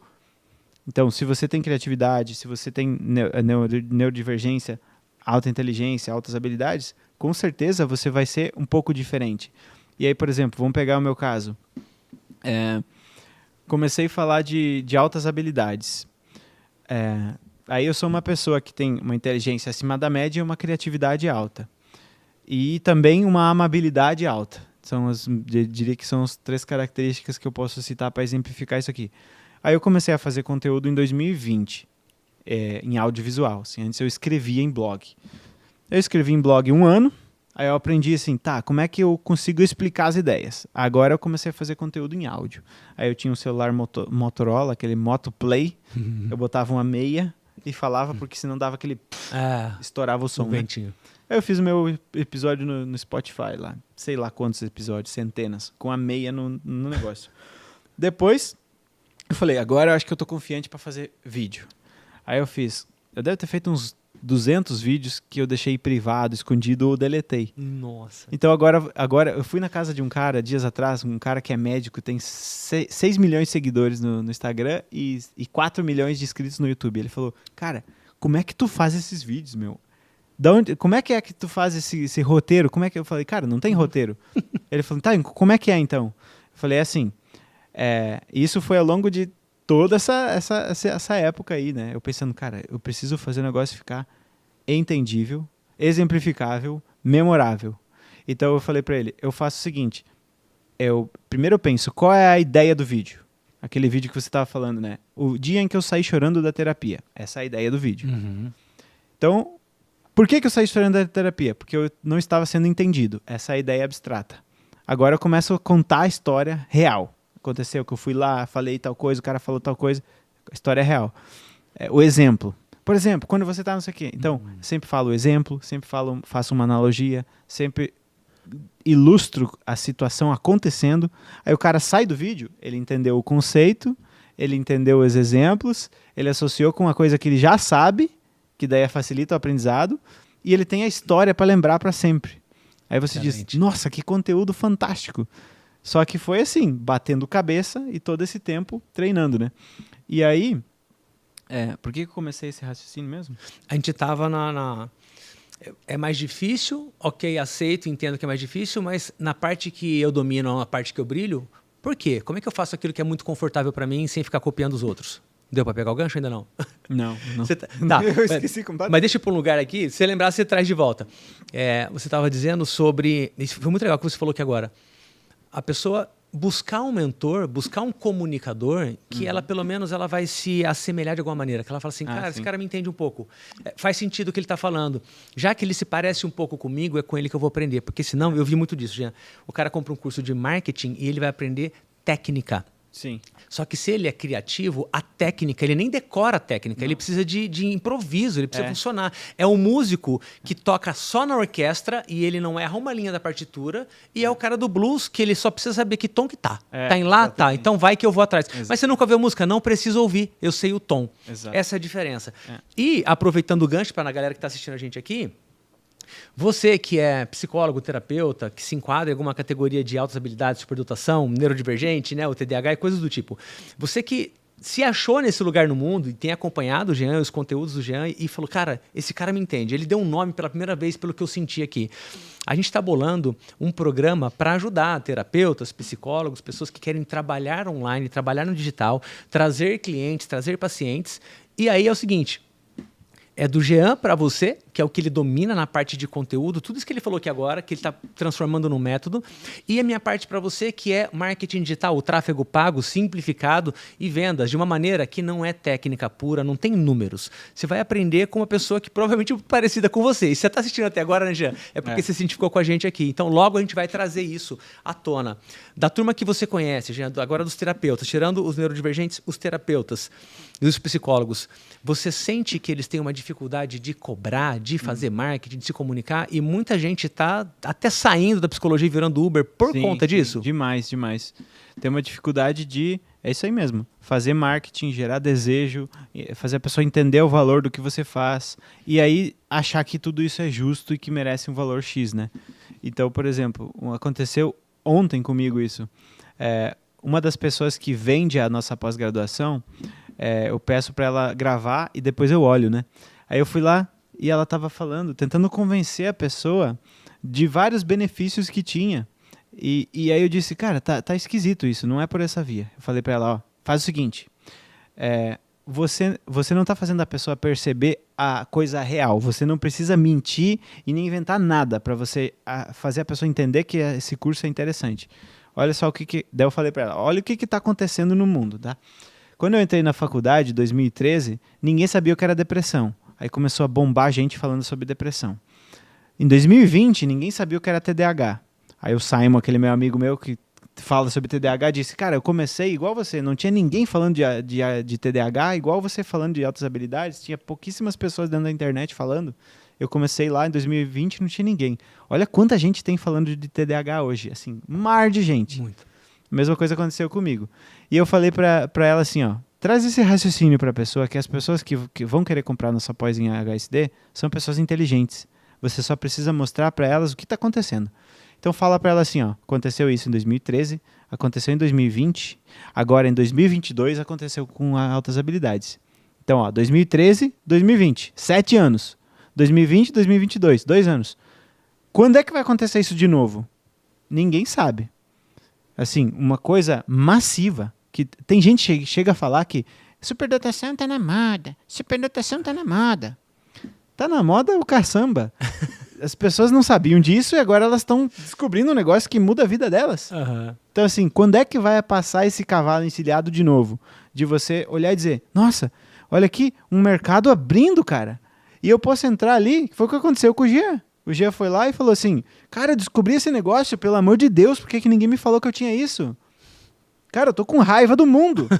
E aí o que aconteceu? O vídeo pegou 1 milhão e no dia seguinte eu tinha 30 mil seguidores a mais no Instagram. E no mês seguinte eu tinha 80 mil. Foi isso que aconteceu. Eu entrei no negócio e, assim, falei um negócio que eu via, percebia que era verdade, abriu-se um vórtice ali e eu falei pra essa nossa vendedora, você tem que mostrar isso pra pessoa. Aí tá, passou uns dias, ontem ela me mandou um áudio falando assim, cara, esse negócio, esse insight que você me deu mudou o jogo. Agora, você olha a gravação dela vendendo após, ela tá assim, ó. Antes ela tava assim, vem aqui, olha, prova um pouquinho pra ver se é bom, não sei o quê. Agora ela tá assim, ó. Então, deixa eu te mostrar. O negócio é esse aqui, ó. Abre e fala, é aqui que você pode entrar. E isso aqui tá passando. E fecha. Se você quiser, pode vir com a gente, senão não. É outra história. A pessoa fala, nossa, meu, caramba, eu posso atender essas pessoas... Eu sou uma pessoa profunda, inteligente e tal. Essas pessoas não tem ninguém que elas consideram que é bom, que funciona. O Gia tá lá, se ele fala assim, minha agenda abriu, lota a agenda para 3, 4 anos, porque as pessoas falam, ele me entende. Por que ele me entende? Porque ele tem essas condições que eu tenho também. É um cara que tem TDAH, tem altas habilidades. E aí eles falam assim, eu não aguento mais, cara, não aguento mais diagnóstico em cima de diagnóstico. Me falaram que eu tinha bipolaridade, esquizofrenia, me falaram que eu tinha tudo, menos o que eu de fato tinha.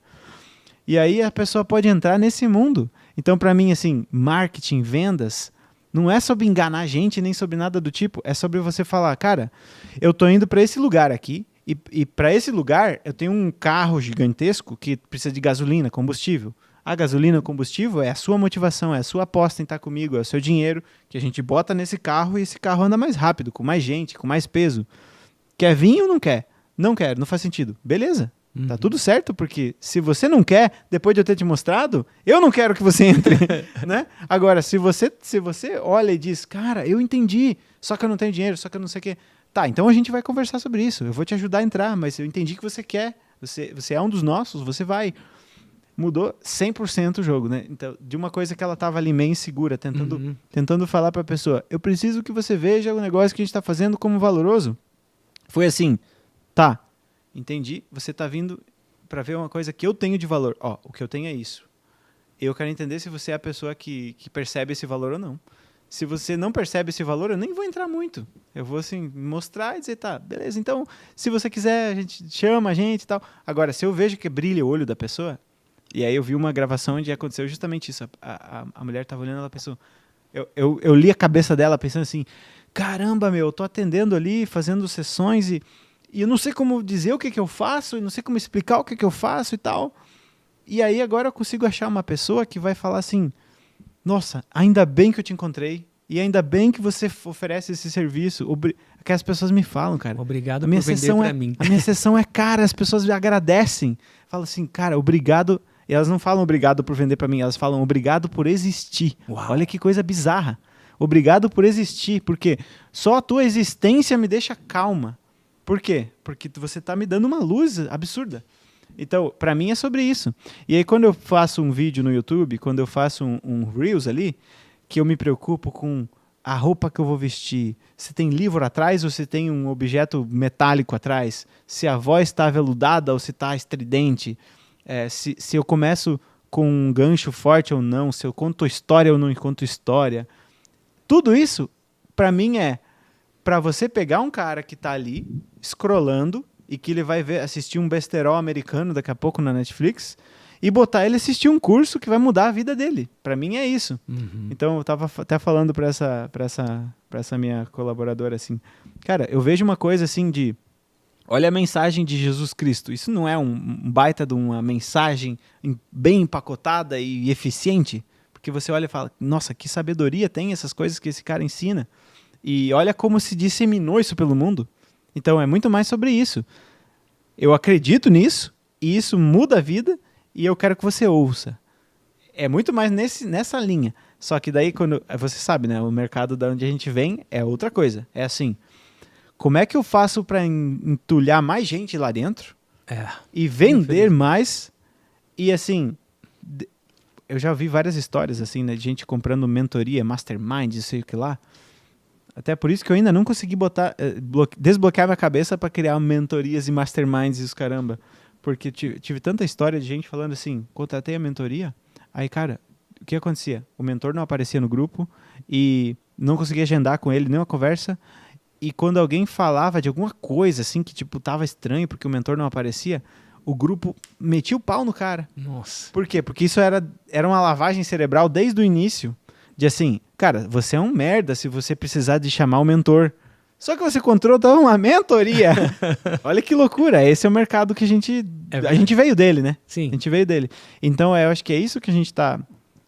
eu acho que é isso que a gente tem que falar, porque o cara que tá lá atrás falando, meu, eu dependo de marketing e de vendas para fazer meu negócio funcionar. A minha mensagem chegar nas pessoas. E para eu continuar estudando mais e melhorando aquilo que eu faço, ele olha para isso tudo e ele fala, não quero fazer, não quero ganhar dinheiro, não quero fazer nada, porque se for desse jeito aqui, eu não quero. E é realmente assim, quando você olha esse cenário. Só que no meio disso, tem pessoas que acham isso abominável e estão tentando fazer de outra forma. E aí, a nossa provocação aqui estamos provando que tem outra forma, né? Então, por exemplo, eu tinha, sei lá, meses que eu vendia sem páginas de venda, sem nada, cara. Eu fazia um conteúdo que a pessoa entrava no link da bio e ia comprar, né? Que era um tráfego, né? Não dá para dizer que não era um tráfego um tráfego bem feito, sim, só que um tráfego orgânico, né? Então, tem N formas de fazer isso funcionar, mas você pode fazer isso funcionar de uma maneira que você não se sinta roubando das pessoas e tal. E aí a provocação que a gente pode fazer você acredita que você pode ajudar a pessoa? E você realmente acredita no que você está fazendo? E você tem preocupação sobre a pessoa? Você acha que você tem mais preocupação sobre aquela pessoa do que outra? Então você tem a obrigação de fazer a tua voz chegar no ouvido dela. Perfeito. E é para isso que você tem que aprender marketing e vendas, porque você vai fazer a sua voz chegar no ouvido dela e você vai usar a moeda de troca que a gente usa hoje para se organizar como mundo, que é o dinheiro. Perfeito. É basicamente isso. Eu gosto do seguinte, Jean. Quando a pessoa, o psicólogo terapeuta, nesse lugar que a gente está aqui, quando essa pessoa escolhe essa profissão, ela gosta de gente. Ela gosta de pessoas. Se ela não gostasse de número, ela estava construindo prédio. Ela gosta de gente, ela gosta de pessoas. Normalmente tem um propósito. Normalmente tem essa preocupação com o outro. Então, isso tudo acontece e existe. Aí ela acredita que ela pode, de fato, mudar a vida de alguém, transformar a vida de alguém através do que ela sabe dos atendimentos. Perfeito. E reclama do mercado porque tem muito picareta, tem muita gente sem vergonha, tem muita gente mentirosa. E, gente, isso aqui não é um papo que é só para agradar, não. Porque se fosse a gente estava só tomando sorvete e dando sorvete de graça para vocês em casa. Isso é agradável. O papo real tem mesmo picareta pra caramba, bandido pra caramba, mentiroso pra caramba. Agora a provocação você que é um bom profissional e acredita em você e sabe que pode ajudar pessoas porque já ajudou. Quando você não entra neste mundo, quando você não grava os seus vídeos, quando você não grava o teu recado, a tua voz, quando você não aprende a impulsionar isso para alcançar milhares de pessoas, você tem um pontinho de responsabilidade no tanto de picareta que aparece para vender. A pergunta é, por que é que você não está lá? Se você não está, o espaço está todo para eles. Não é, Jean? Então é um chamado, né? Vem fazer isso. Exatamente. Né? É o fenômeno da conformidade social que está tornando as coisas podres, assim. Então, é justamente isso. Vamos pegar o nosso exemplo, né? A gente tem um projeto juntos aí e que a gente vai lançar e também você está me ajudando ali no tráfego dos meus produtos, né? Do dia 26 que você começou até agora, quintuplicou, sextuplicou o resultado. Então, assim, olha só, 6, 7 vezes mais pessoas estão tendo a mensagem ali e, assim, o que a gente tem, né? A página diz... são esses treinamentos aqui por esse valor. Cara, a gente não está falando absolutamente nada além disso. E as pessoas estão entrando, estão falando, nossa, cara, isso aqui é um conteúdo maravilhoso e tal. E aí, o que acontece? A gente sai desse mês agora de dezembro, né? A minha empresa sai assim, ó. Tá, peraí. Agora a gente tem um fôlego financeiro bem interessante. Vamos olhar qual é a melhor forma de fazer isso que a gente estava fazendo. Será que é essa que a gente estava fazendo mesmo? Porque... se você não tem caixa, a tua empresa está lutando, você meio que está dizendo assim, cara, a melhor forma de fazer é essa aqui. Só que, isso aqui dá muito trabalho, tem que ter muita gente, muito planejamento, muita equipe, então eu vou fazer dessa forma aqui, que é assim, a qualidade é 10%, mas eu consigo tocar agora, né? Então, por exemplo, a sua gestão de tráfego ali fez a gente sair daqui para cá. Agora a gente olha aí, como é que vamos fazer em janeiro e fevereiro? Eu já comecei a pensar, cara, eu preciso estar no Zoom com as pessoas durante 3 dias e aplicar minha metodologia que eu aplico nos meus pacientes neles. Para eu pegar isso, aplicar de novo, aprimorar daqui a um tempo, e aí daqui a pouco isso vai virar um treinamento gravado, que você vai conseguir ter acesso a muitas coisas que eu faço na terapia, que os pacientes pagam muito caro e eu consigo fazer só para vai ter como escalar isso, né? Só que só é possível isso quando você dá esse fôlego e você tem esse poder de agora eu tô mais tranquilo para poder planejar. Então, as pessoas que estão aí, que têm essa boa intenção, elas têm que pensar, assim, mais na historinha do Robin Hood, né? Vamos, mas não, assim, tirar dos ricos para dar para os pobres. Não, é assim, Se você acha que você tem mais capacidade de organizar as coisas, então você tem que tentar trazer recursos para você, porque recursos são poder de decisão. Perfeito. Né? O Jean lá de 2020, cara, ele tinha as mesmas ideias que eu tenho agora, só que ele falava e ninguém ouvia. Agora milhões de pessoas ouvem. Então, assim, um monte de pais chega no consultório e fala: não gostei do atendimento desse cara, me falou que eu sou bipolar em 10 minutos, tá errado. Antes o cara ia dizer assim: tá bom, deixa eu tomar o lítio aqui, saía tremendo, igual eu saí tremendo assim, né? Não conseguia nem levantar um copo de fraqueza. Então a provocação que a gente faz é: talvez as coisas estão quase todas assim, estragadas e podres, justamente por isso. Igual o fenômeno da conformidade lá do Salomon Asch. As pessoas chegavam e falavam: nossa, olha lá, essa TV é preta. E todo mundo falava: a TV é branca, a TV é branca, a TV é branca. E quando chegava na hora de você falar, você dizia, por medo, você dizia: a TV é branca. Você sabe que não é branca, só que você tem medo. E é justamente isso que acontece. Se a maioria das pessoas estivesse fazendo um marketing, vendas assim no Brasil, muito preocupadas assim: eu fiz um bom produto, um bom serviço, agora eu tenho que fazer você enxergar isso. Só. Se tivessem fazendo assim, o cara que tá lá dizendo assim: eu vou mudar a sua vida e você vai ficar milionário e rápido e não sei o quê.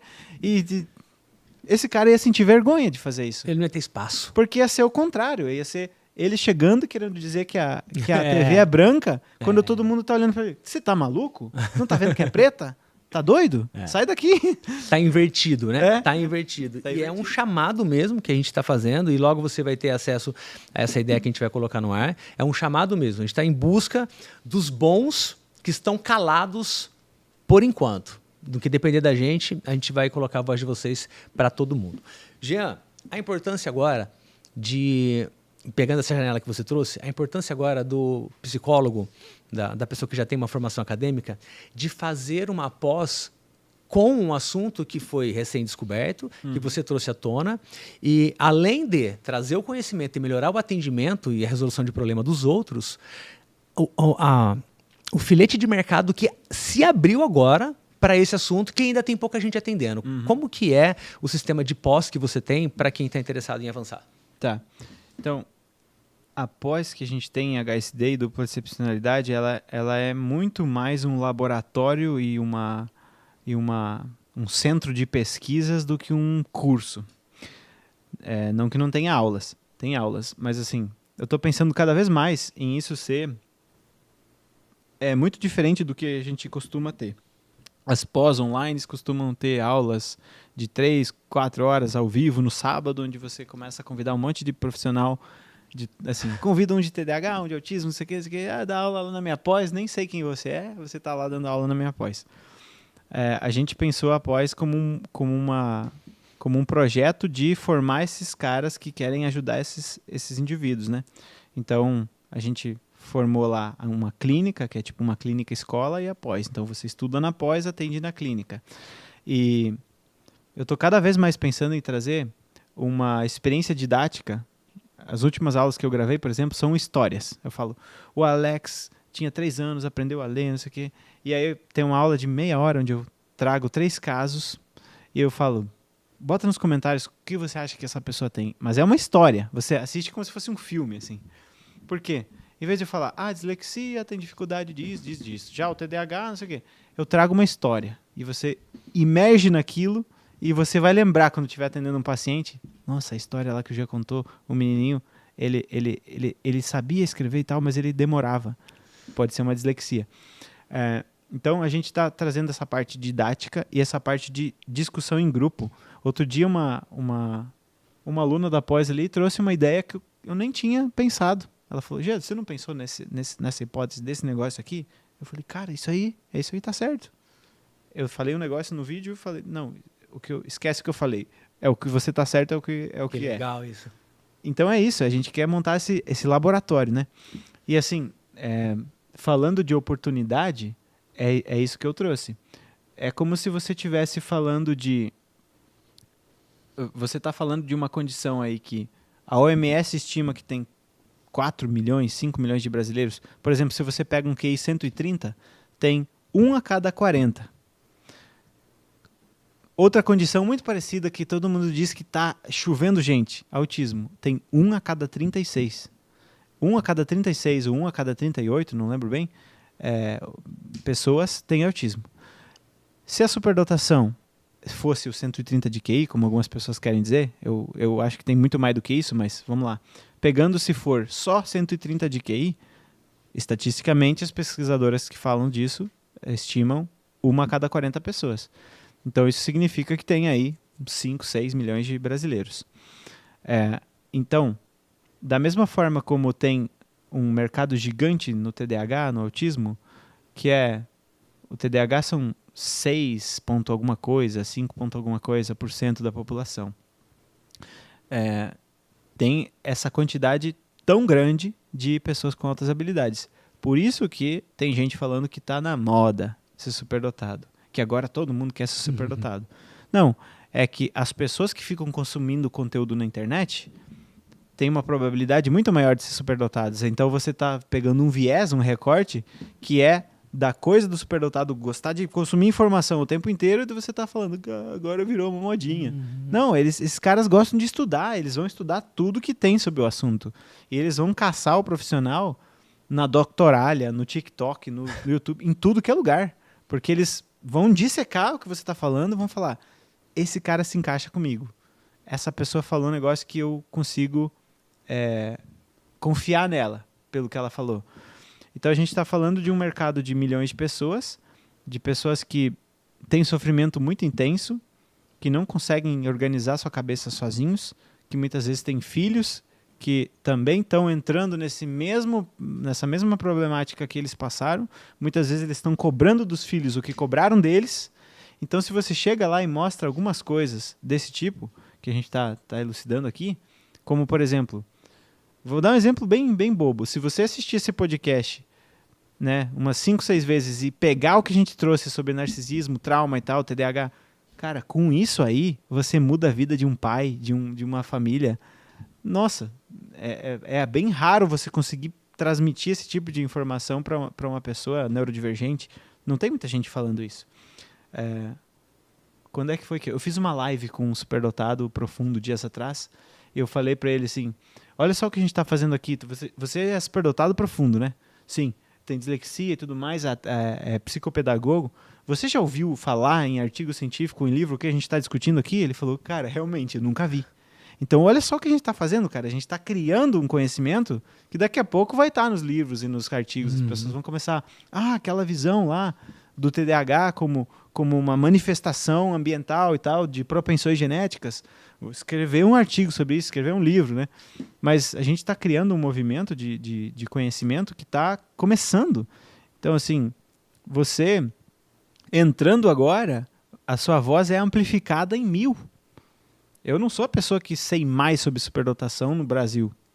Acho que não sou, por exemplo, né? Mas eu tenho uma das vozes com mais volume, né? Porque eu comecei a falar disso quando quase ninguém estava falando. Ou tinha pessoas falando, mas não tinha tanto apelo, né? Não tinha tanta firmeza assim nas posições, não tinha um posicionamento. Quando a gente fala de marketing, de marca, né? Fala do posicionamento. Não tinha um posicionamento atrativo, né? Era um hotel no deserto. Um hotel de luxo, um resort no deserto. Cara, o que eu quero saber de um hotel no deserto? Me bota um hotel em Copacabana. Aí é legal. Então, é o mesmo hotel, só que está posicionado diferente. Né? Então, é o mesmo assunto. É HSD, é superdotação. Só que agora tem esse cara falando de como o superdotado sente. Essa pós é a superdotado de dentro para fora. Estudado de dentro para fora. Como eu vejo o mundo. Como ele sente o mundo. Como ele sente as relações. Como que ele sente o trabalho. Como que ele percebe a realidade. E não qual é o QI que determina a superdotação. O que fazer na escola para acelerar ou não? Cara, pelo amor de Deus, esse negócio é simples de resolver. Vamos resolver um negócio que é sério mesmo, que é como fazer essa pessoa ficar confortável no escafandro que ela vive, né? Aquele filme do escafandro e a borboleta. Cara, eu tô sentindo que o mundo é pesado para mim, porque eu quero me mexer, criar, e todo mundo quer que eu fique encaixotado. Então é uma questão assim, realmente, não sei quantos anos mais tem para isso ser tão novidade, tão e você ter esse poder de amplificação tão grande, né? Eu imagino que mais uns 2 anos vai ter muita gente falando disso. Quando eu comecei, tinha assim, eu contava nos dedos pessoas que tinham mais de 20 mil seguidores falando de HSD, contava nos dedos.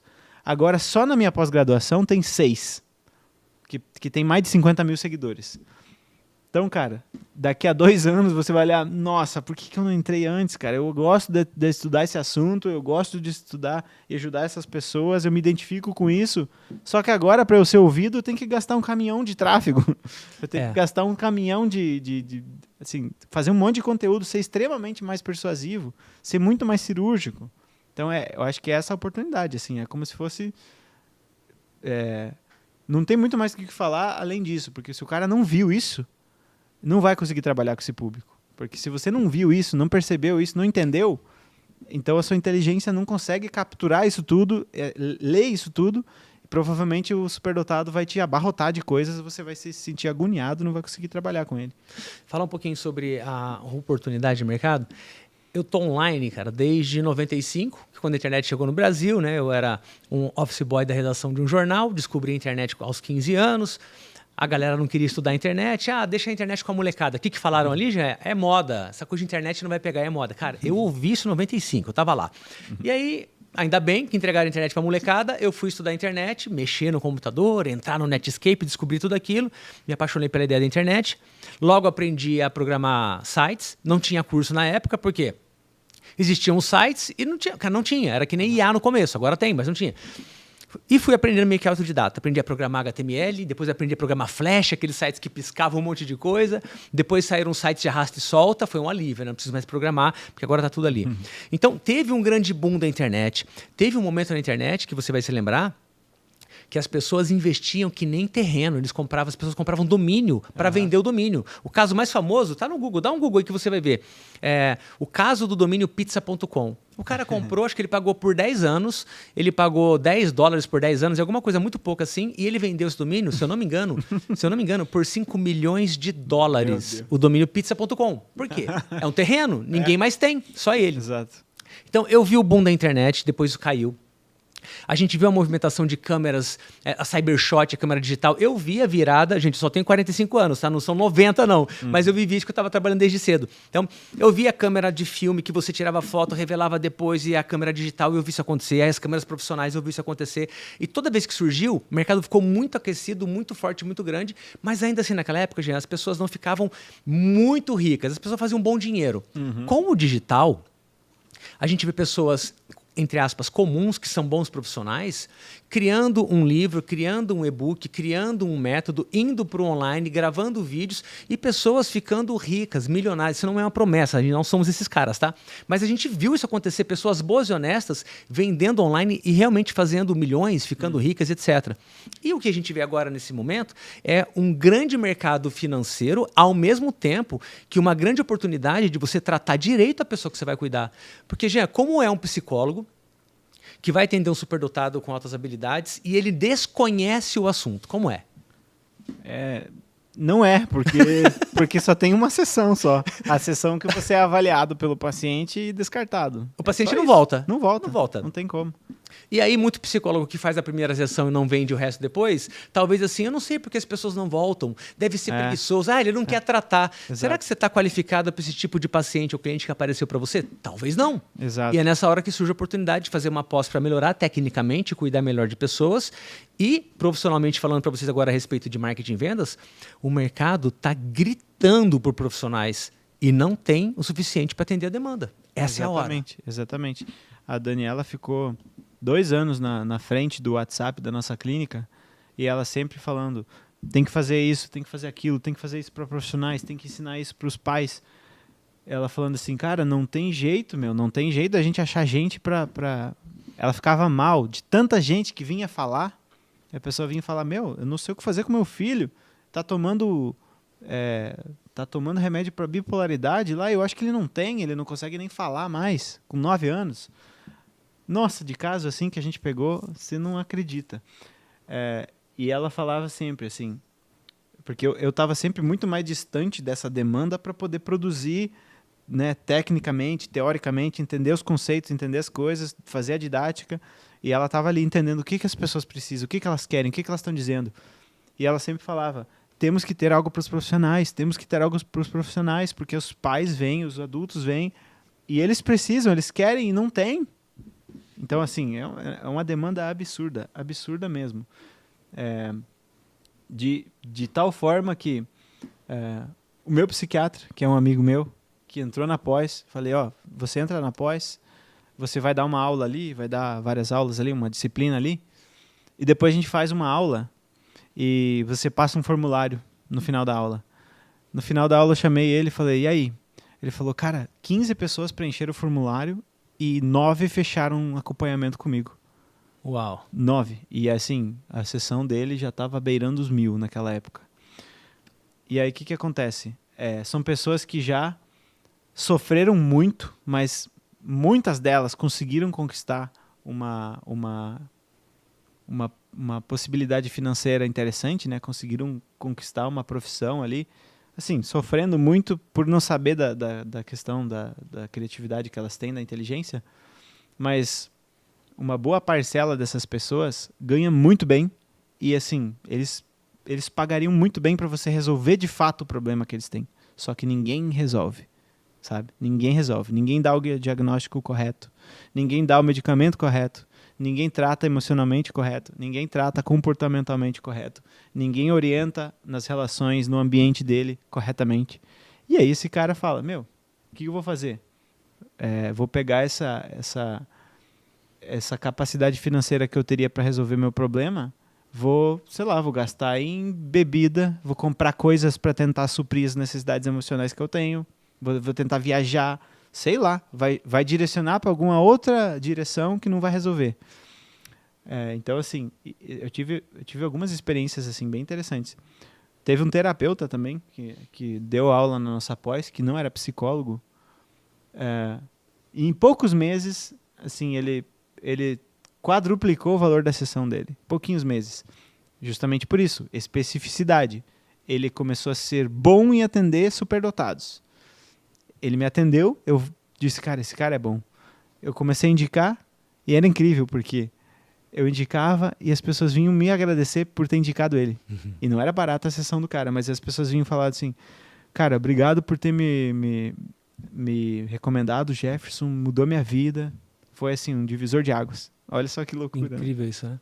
E é o cara que vai se especializar e ficar capacitado em uma coisa que tem pouca gente fazendo por enquanto e muita gente precisando. A matemática está pronta, né? Tem pouca gente fazendo e muita gente precisando. Tem muita gente precisando, pouca gente fazendo.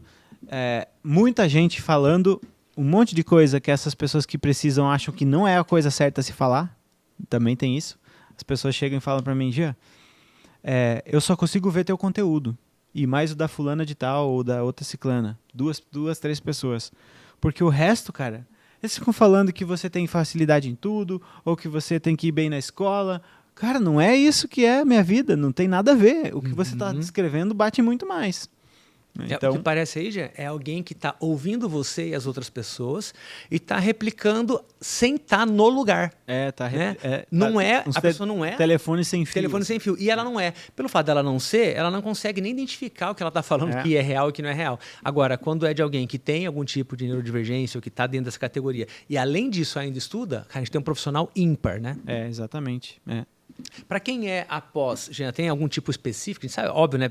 Psicólogo, você falou de psiquiatra também. O que tem de outras formações de pessoas que já fizeram após? O que você já viu lá? A gente tem nutricionistas, a gente tem profissionais de saúde mental, psicólogas, psiquiatras, psicopedagogas, pediatras. Mas, assim, os 2 grandes campos em que eu vejo que a demanda é absurda é saúde e educação, primeiro. Tá. Tem gente que diz, o problema do superdotado é a educação. Tá, na escola sim, mas quem é que consegue aprender quando está com transtorno de pânico? Quem é que consegue aprender quando está com depressão? Quem é que consegue aprender quando os pais brigam toda hora? Na minha cabeça, o maior problema dessas pessoas é saúde mental. Por isso que, não é à toa, a gente vê, pelo menos, mas a gente tem o viés de falar de saúde mental, né? Claro. Mas a gente vê que 90% das pessoas que entram na pós, 90% das pessoas que vêm pedir profissionais é saúde mental. Então é psicólogo, terapeuta, e não é só psicólogo, né? Porque assim, tá tão escasso que eles falam, alguém que me atenda.